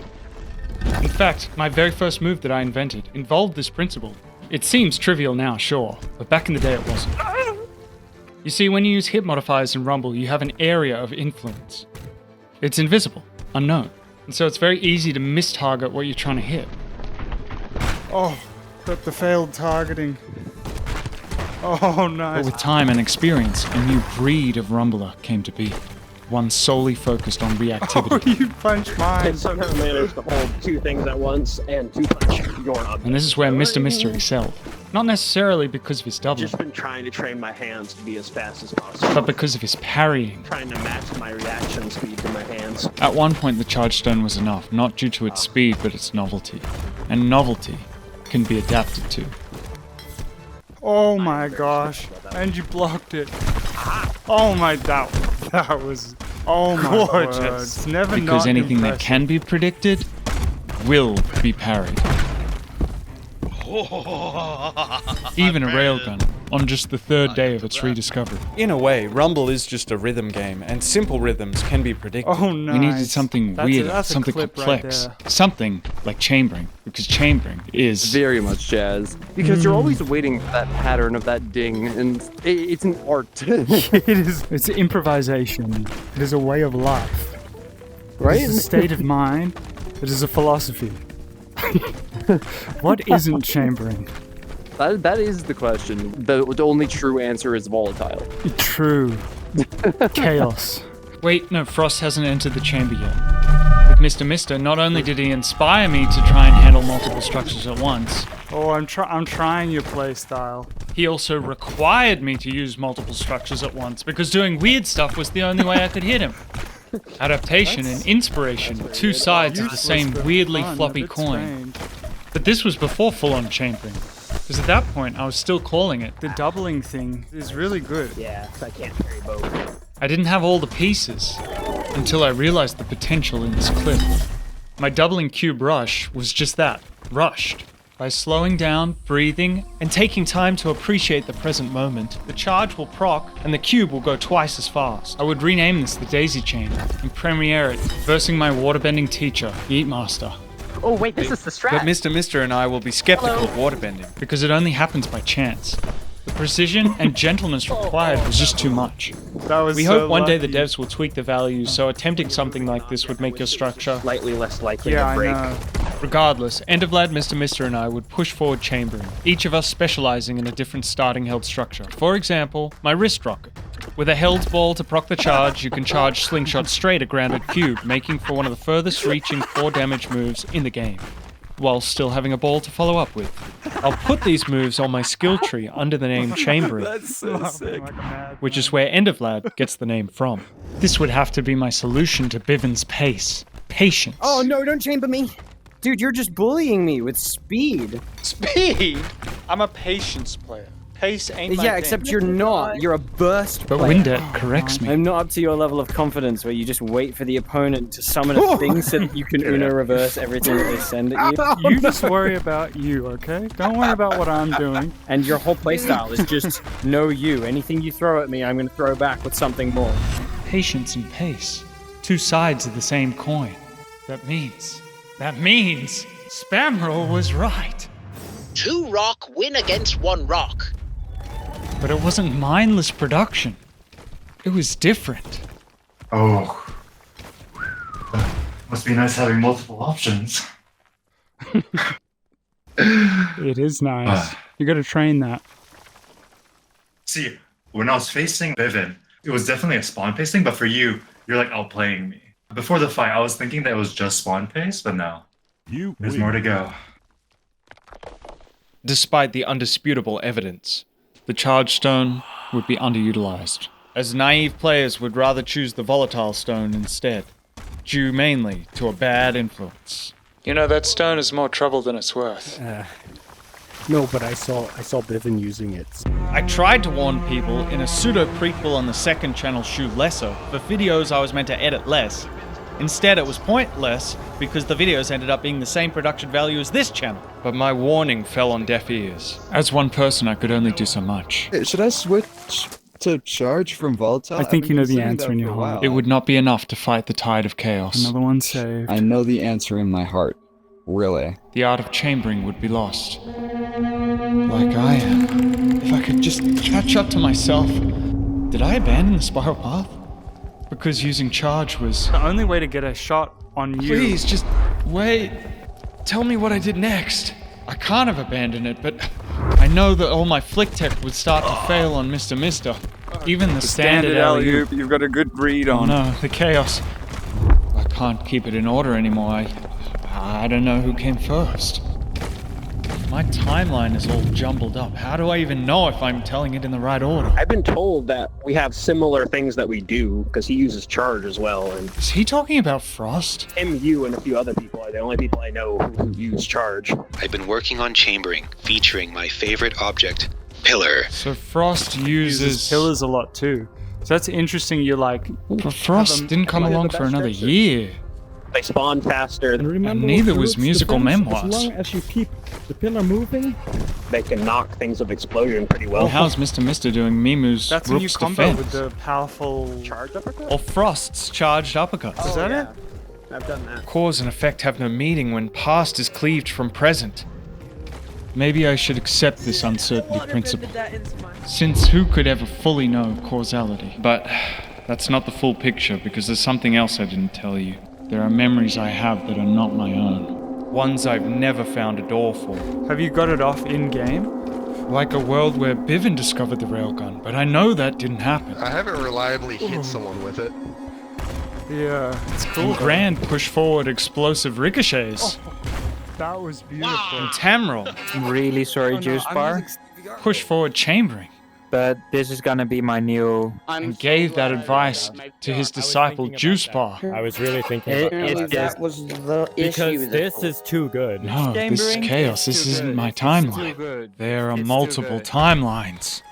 Like one where Bivin never turned down Plimbo, and I failed to see the vision in the spiral path. I mean, I don't know if that's the point of it. Such a blur of what's mine and what's theirs. And I don't even know what I've forgotten. Yeah. But the one thing I can never forget is Bivin repeatedly pumbling me, forcing me to adapt. It's connected. It's all connected. We're all connected. That was legitimately caught me off guard.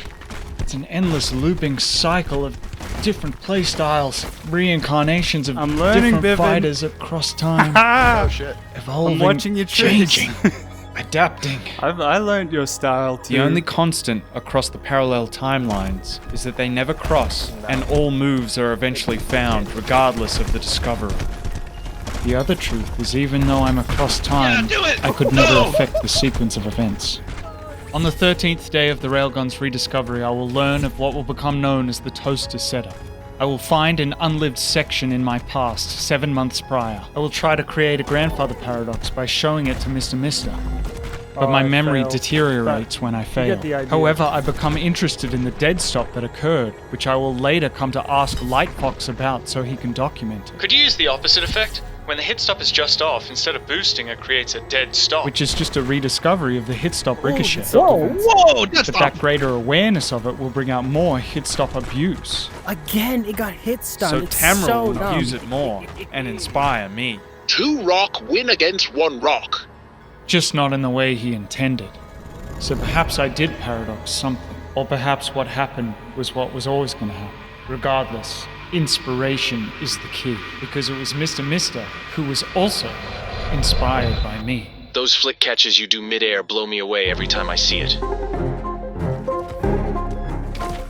Oh no. I would tell him the story and fail to recreate it during our matches. So the other day I was playing Scrawdad and I flick caught a wall that he threw at me, like in that same position. Oh, I caught yours. And pulled it back and managed to mount it and fly back at him. Almost hit him. And in that match, after that story, I almost hit Mr. Mister too. Dang! Are you recording? Yeah. That's good, because that was... You win. Thank you. You didn't end up hitting me with it, but the fact that I was that, like, I don't know. At a loss for words, he too was now infected with the dream. Actually ended up getting a pretty good flick in a match with Bivin after you got off. But I wasn't done with my learning off the spiral path. I learned it from the best. Chambering was still being developed. You tricky man. And overall, the playstyle is a perfect counter to the reactive player, fulfilling its original intention. What are you supposed to do? I can't do a shave. You can't. It's the perfect counter. But in a balanced game, every style has a counter.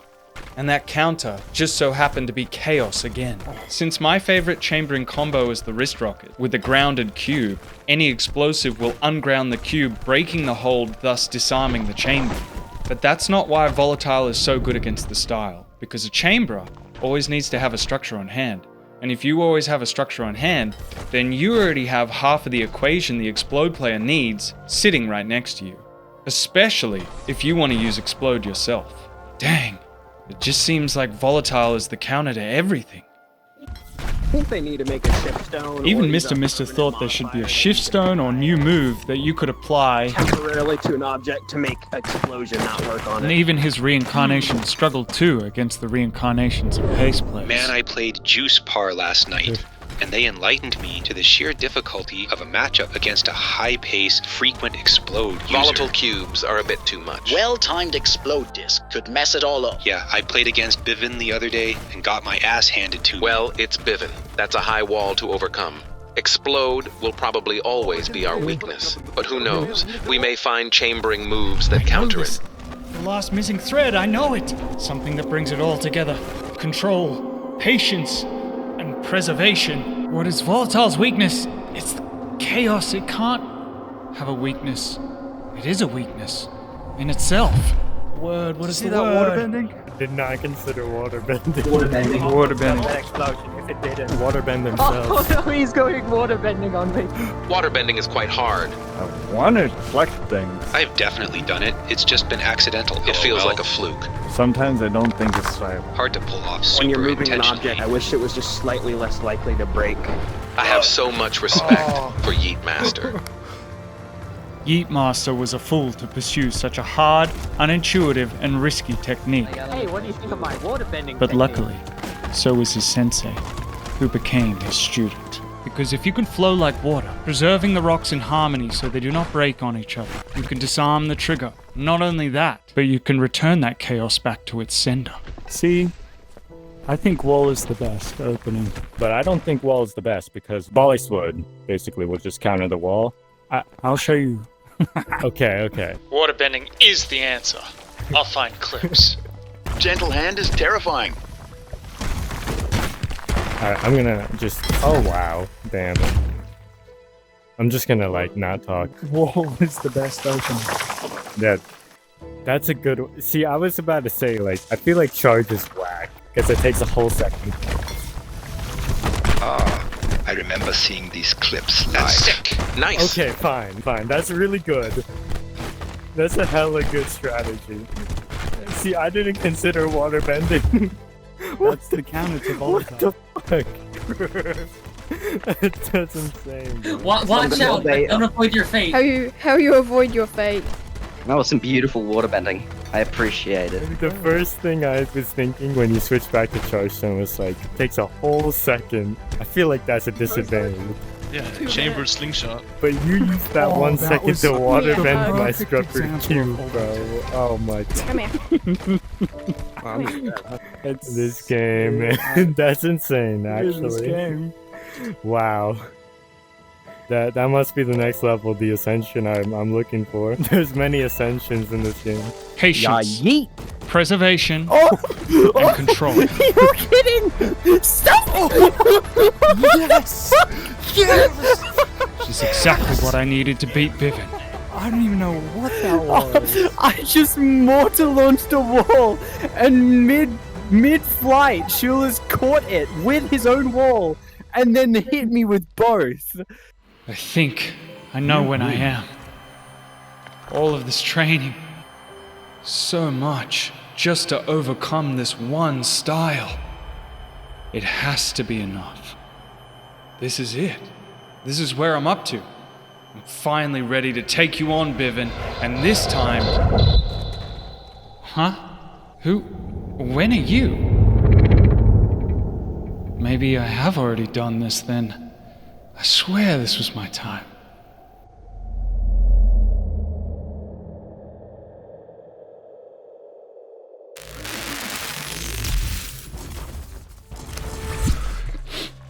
Alright. Let's see. You're the worst person to try these new moves on, but I'll try. Huh. Multi-structure setups. Must be pretty far along the timeline. I start off okay. As predicted, just because I hit my setups doesn't mean I hit him. I will be patient. If I can find the time to get it off, there's a chance. His explosives deflect my wall, but I'll find another window. And then we'll see who's laughing. Again, perfect impromptu chamber will be disarmed. But that's okay, because I know my moves aren't just theoretical now. They're practical too. Even if my puppets are lost to the chaos. The flick hit confirms my hope. But chaos can be a cruel mistress and robs me of my charge finish. Oh no! Okay. It didn't release, but it swung into the cube and thus exploded back at me. I don't know why I feel so much pressure. What did I come here for? Is Jack learning the way of flick? In my match against the Flick Prophet Jack, we had an audience. Did you see what I said to that guy yesterday? I'm like, you need to talk to the Flick God Shoeless, but make sure you have the required 300 hours to begin your training. Therefore, there was even higher stakes to prove Flick's effectiveness. Oh, Jesus Christ. You win. This match is purely personal. The outcome will only be known by Bivin and I. What do you think, Flick? And yet, I feel the pressure. I guess I came here to know if I'd evolved enough to win, to ascend, to finally beat Bivin with my own style. I'll try and spot the trampolines before he does, and use his own stone against him. Now that I'm aware of my own weaknesses, I will switch from dueling setups to an alley-oop, so the forward cube cancels out what have otherwise been a perfect volatile anti-air play. But he doesn't need it, when he's good with the ground punish and my flicked cube betrays me. It's a very poor financial transaction on my behalf. Hey, look, I'm just happy I can go in the right direction. But again, the chaos robs me of my true victory. Oh. There's a wall behind me I ramped off of. You win. That isn't the definitive win I was looking for. We go again. Okay. Now's the time to lock in, tying the principles of preservation, For life patience, and of course, control. Across the map! All together in one beautiful playstyle. No! You win. Still something missing. It's not enough. Again. Was that an alley-oop attempt? Oh, I like it. I like it. Just Dang testing. it, Shoeless. Water bend, don't waterboard yourself. So it was an alley-oop attempt. Wait, focus, I need to stay here. Look, I know what you did in the video. That's a good way to start learning those kind of alley-oops. Oh, I know what this is. Death. I've topped the leaderboard. I should hop off. Bro, just casually the best. I spend a lot of time teaching people combos to make more worthy opponents. Oh, God. My moves aren't just practical to Bivin. They're practically jokes. But Bivin's teaching mode can only last for so long. Ironically, or maybe aptly, it's his own failed high dive attempt that becomes the last straw. Oh, no. That's move number 1. Instant death. They pushed me through that corner. Oh, there you are. Yep, that'll do it. Now, show me your final form, Bivin. Continue with your chaos. Now include your pace. Because if there's one thing I know about Bivin, it's that when he's on that BP hunt, he's always going for the fun. You got hit by your own cube. Well, it wasn't you, right? The field mess that prevents preemptive strikes continues to make landing a nightmare. What could have been a clean hit becomes a trade because of inconsistent iron feet. However, as you know, HP is just a tool, and I have advantage on the follow-up. Surprising that you did not get hit by that at all. And through the dust, it's not the double ricochet play that almost hits me that I'm afraid of. It's the thought that despite all my training, I will still just be ordered back into my place. Popcorn. No, stay in the present. It's so hard to keep track of everything when everything looks the same. Why does it all look the same? No matter how novel I once was, my control still relies on repeatable and obvious setups. Damn, I shouldn't have. Setups that have already been adapted to by a situational player with an unfathomable amount of combat experience. Oh! What are you doing over there?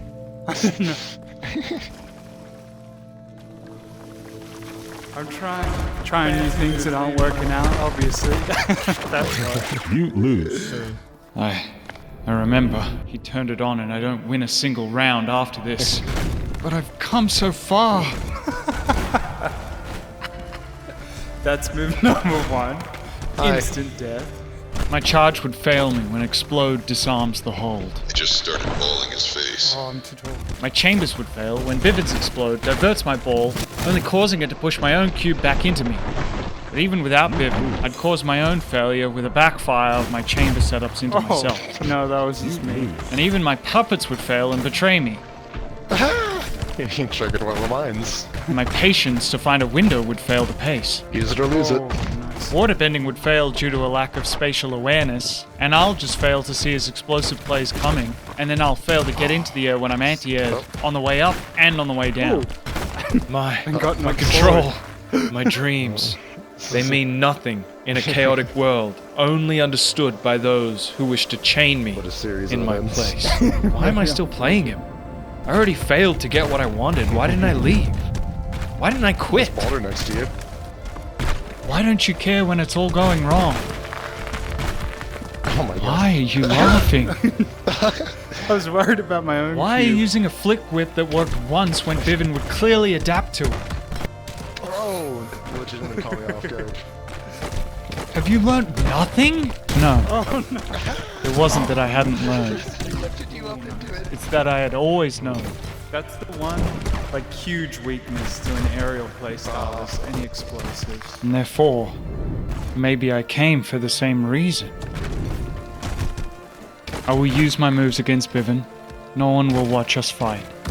I missed your name when I spawned in because I might This overlay will be up. for me. To see all my training fall short. To see all my theories go to waste.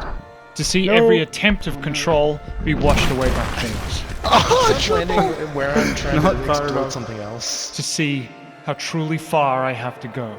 Those are the things that one could have thought, but I didn't. I know when I am.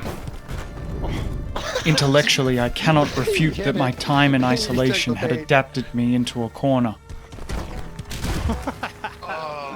Sinking so much time into a broken branch of a skill tree, evolutionarily redundant. Or to see it Biv in the panic mode. Panic mode. Oh, I hit myself. I don't care how long it takes. To be the best, you must be bested. Come on. No, I want it. Continually. Until one day, you might be better than the rest. Oh, but until I'm not then, dead. you will receive defeat as a gift. Oh, nice. Always the slow ones.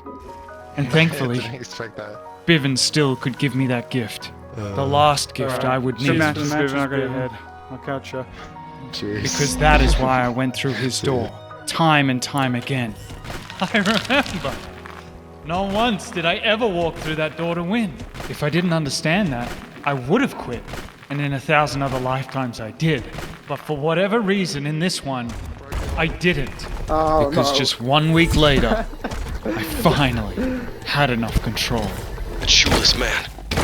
I challenge you to a duel to the death. I want to see those fancy moves of yours put to use. I hope that I too can unlock a fraction of the true power Flick holds.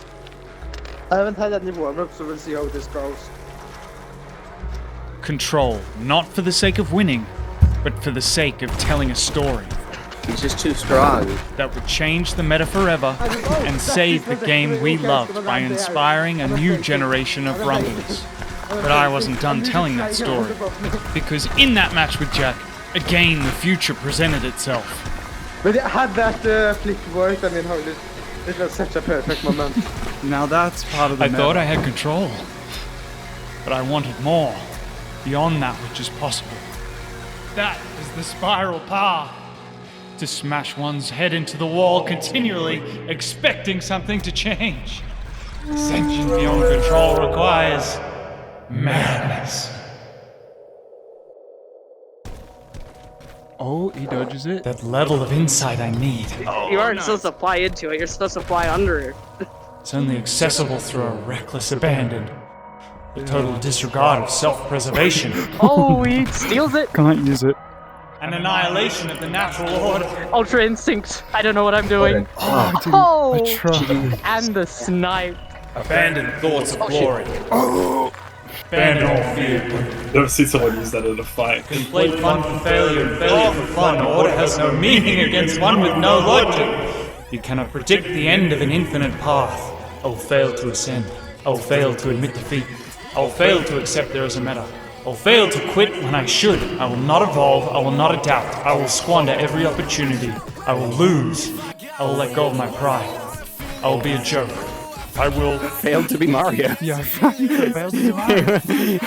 I will remember, and I will laugh doing it. Watch out, watch out, watch out. Oh, you stole it from me. This is the guy that did the flick. No, I think that's somebody else, actually. Yeah. That's probably someone else. I just gotta put more things up in the air. You'll just hurt yourself. No, or don't be careful. Your MO is It's like catnip and then keep doing it. I'll keep going for it. I can't help myself. like moths to a flame. Through the floor. Oh, nice catch. I saw your brain, Shoulis, as soon as that popped up. I'm starting to do the same thing. That's impressive. I'm not able to do anything with it yet. I mean, still. One of these days, that's gonna work. Oh, yes. It's like you're the only one I've seen do it that fast. Like, that's pretty impressive. That was cool. You're not Dude, on flying. Didn't hit me. That is nuts. Oh my god. Were you trying to turn to get that to redirect you back into Yeah, I was trying to control it. Oh! No! Stop it! Stop it! Stop! I launched that perfectly to hit your wall. That was way more. I expected you to catch the wall, but not to go so fast. That's so insane. That was cool. Oh my god. And the reversal. No, there we go. That's correct. Not correct. It's so beautiful. Don't do that. Ooh, ow.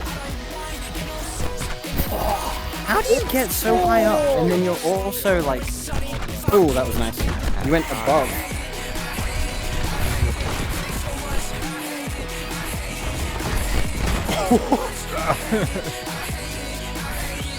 Okay. Oh, that's not good. Dude, turning my own wall into a flick is... Survival of the fittest is never about the individual. It's the weaving of threads that make the tapestry of evolution. The outlier who both taught and crushed you. The scientist who cultivated discovery, no matter how pointless. The sensei of senseis sharing whatever tech they find. The student who became the master on his own path of preservation. My first sensei. The fact that you caught that Hit by a pinnacle move only to reveal that there was more. The prophet who would encourage you, Flame God is the best in the game. not knowing he'd created a self-fulfilling prophecy. The ones who both inspire and require adaptation to defeat. Are you recording? Yeah. That's good. And the one who first inspired me to record. First to flick fly, only to create the counter to his own creation. That some would call the anti-shoeless method. Which is exactly what I needed for the first time. I would ascend.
I got it.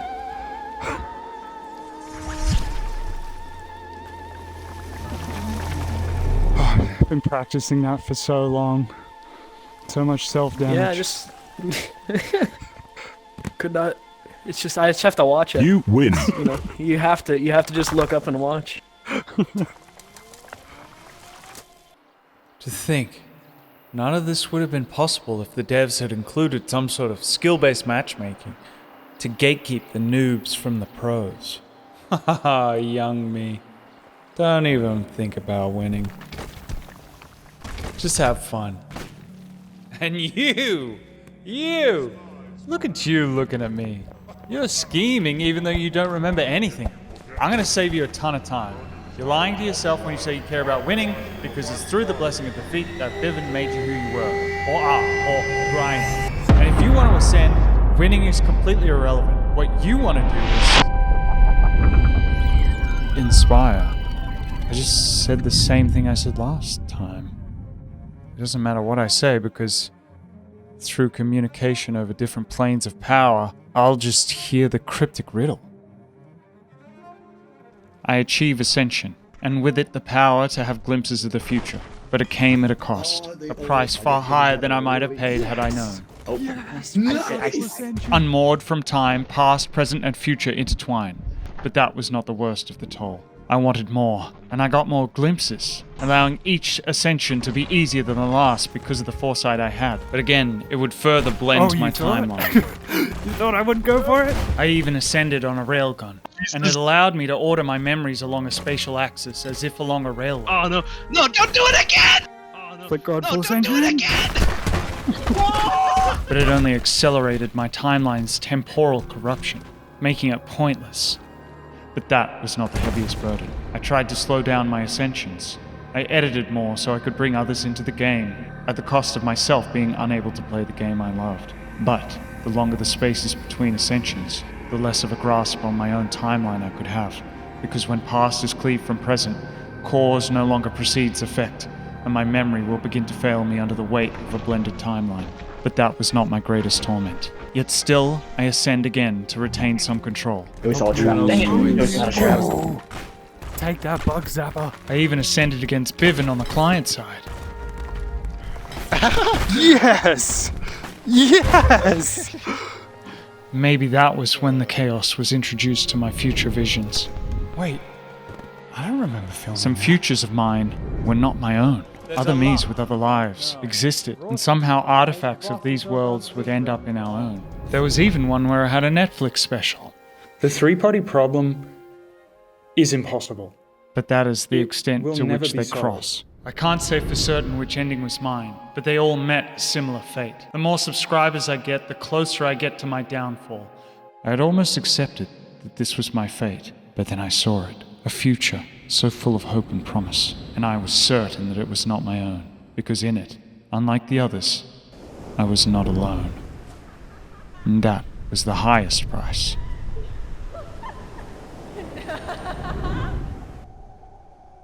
If I always knew, then why did I continue? Because I was never going to beat BIVN this way. There is nothing beyond the void. To think I climbed this mountain only to be filled with emptiness. Could you not be so cryptic? Believe me, I've tried. It won't make a difference. Like, as if I can understand what you're saying. Even that doesn't really matter. Because you'll just hear what I remember hearing and then interpret it how you're going to interpret it. You got that part right. Which is a good thing, I guess, because it's all those minute choices and interactions that led me here. But that's also the curse. You're right. If Rumble is a balanced game, then no one style should be able to beat every other style. Balance is the curse. Knowing you're trapped when there's a better ending out there for you. And that means if I only stuck to the spiral path, I would win against a few styles. If you'd only stuck to a false assumption, which is you would have limited yourself. So to tackle Like I am now, because just one mastery isn't enough. there could be something more. I will go beyond the spiral path and bring back something to make it even stronger. A way to no longer be the puppet, but the master. The price of that kind of power would be unimaginable. I know you're trying to warn me, but you already know it won't work. Because all you did was confirm that such a power exists.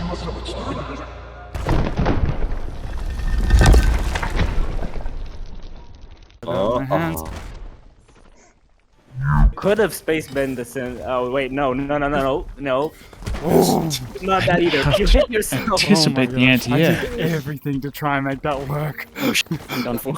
It's like, And then foresee that anticipation. That was almost the one better. One time, Kajo was like, "Oh, I'm doing Weaver of Fates," and now I'm just calling everything that I remember him doing Weaver of Fates. Oh, you gotta feed him! You gotta feed him! Oh my gosh, that was legit almost You're it. so cool. As you were saying it, dude, You're that so was cool. almost Weaver of Fate. Yeah, that was great. Wow, you're fast with that, huh? Oh, I failed that. You're so troll. You would have been locked in the Shadow Realm forever. Such a move would have astronomically precise requirements. Whoa, what the? Pointless. Those I wish you pointless luck, with a Yoshi. ball. That was Not nice. power. That was very nice. Oh, I almost. Something strong enough to fray my own line. Why? Again. So I could be the one to put it back together. Achieve it, no matter the cost, no matter how long it takes. Ooh. What the hell? Oh, what the fuck? What was that? Oh my god. Dude, that was almost That was like. Wait, was that a flick dot? Wait, That wait, was like. wait. Was that it? Oh, Was the that it? puppet Was that missed. it? Oh my god. No, that was No, there. the puppet missed. The puppet. I got chills. Oh my god. I got chills. Long said that one day a chosen one will come. A chosen one will turn the meta on its head by truly figuring out the power of flick. That's it. 9-3. Good job. Well, I've been humbled. I need to go train.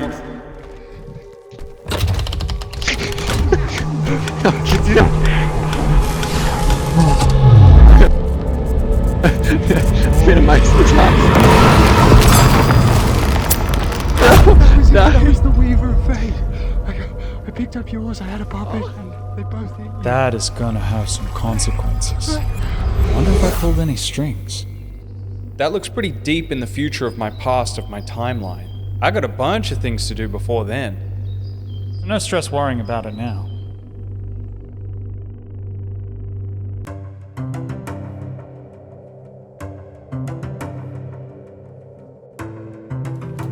The matchmaking in Rumble isn't that complicated. It's not skills based, you just got a few options around these ranks. And honestly, most people just queue any rank anyway. But one thing the devs didn't anticipate were outliers. A fourth door. No matter what you try, they will not be bound to the earth. In other words, even as a fresh black belt, you could matchmake against someone who inspires you to be a god. Oh, computer clip that. That was incredible. Chat, clip that. No, that's Weaver's face. Oh no! Oh, it was so cool! Time for me to run away. He's above me, isn't We're not he? doing climate shift. Or am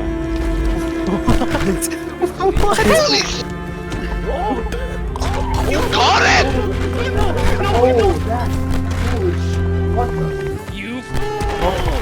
Okay, that's cool. No! Is that it? Was that it? Ah! Oh my, did I just ascend?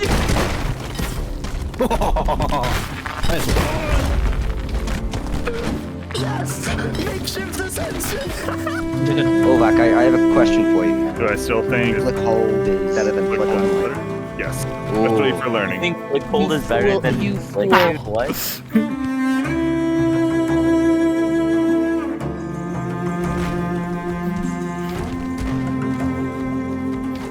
I just fully committed to that. Oh no! I don't know this time. Still no. Oh, my nerves. Better than anything else. Am I that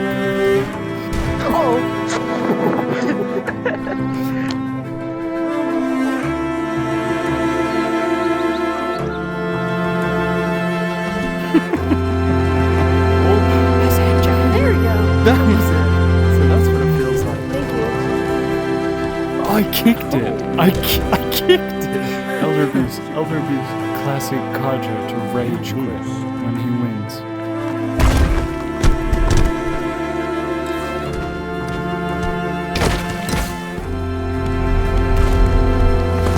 Control flight like this, then an Uzumaki is quite literally just rotating your body around in a circle.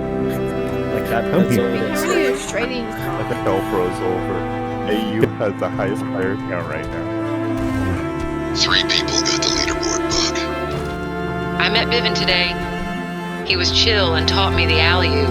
Very nice. Bivin is a cool guy. Yeah, like that. So move back to side. Yay! Wait, not replay? Well, now you gotta learn the new moves. With who? Although Bivin is definitely one of the best in the game, he's not considered the best. Maybe I'm finally ready. Have I been bested enough to be the best? And prove it in a tournament? Damn, that would be a lot of editing to tell that story. I should just delete my channel before something bad happens in the timeline. And you should just play Rumble. Or at the very least, watch the first movie, or maybe the prequel side story about Kaja and my son on the second channel. Or tournament fights on the third channel. Now the fourth channel doesn't exist, but the fifth channel, that's going to be really hard to find. Then I'll make a 6th, then a 7th, then an 8th. That way we keep the subscribers down and nothing bad. Hang on a few hours. Dang it, I'm looping again, aren't I?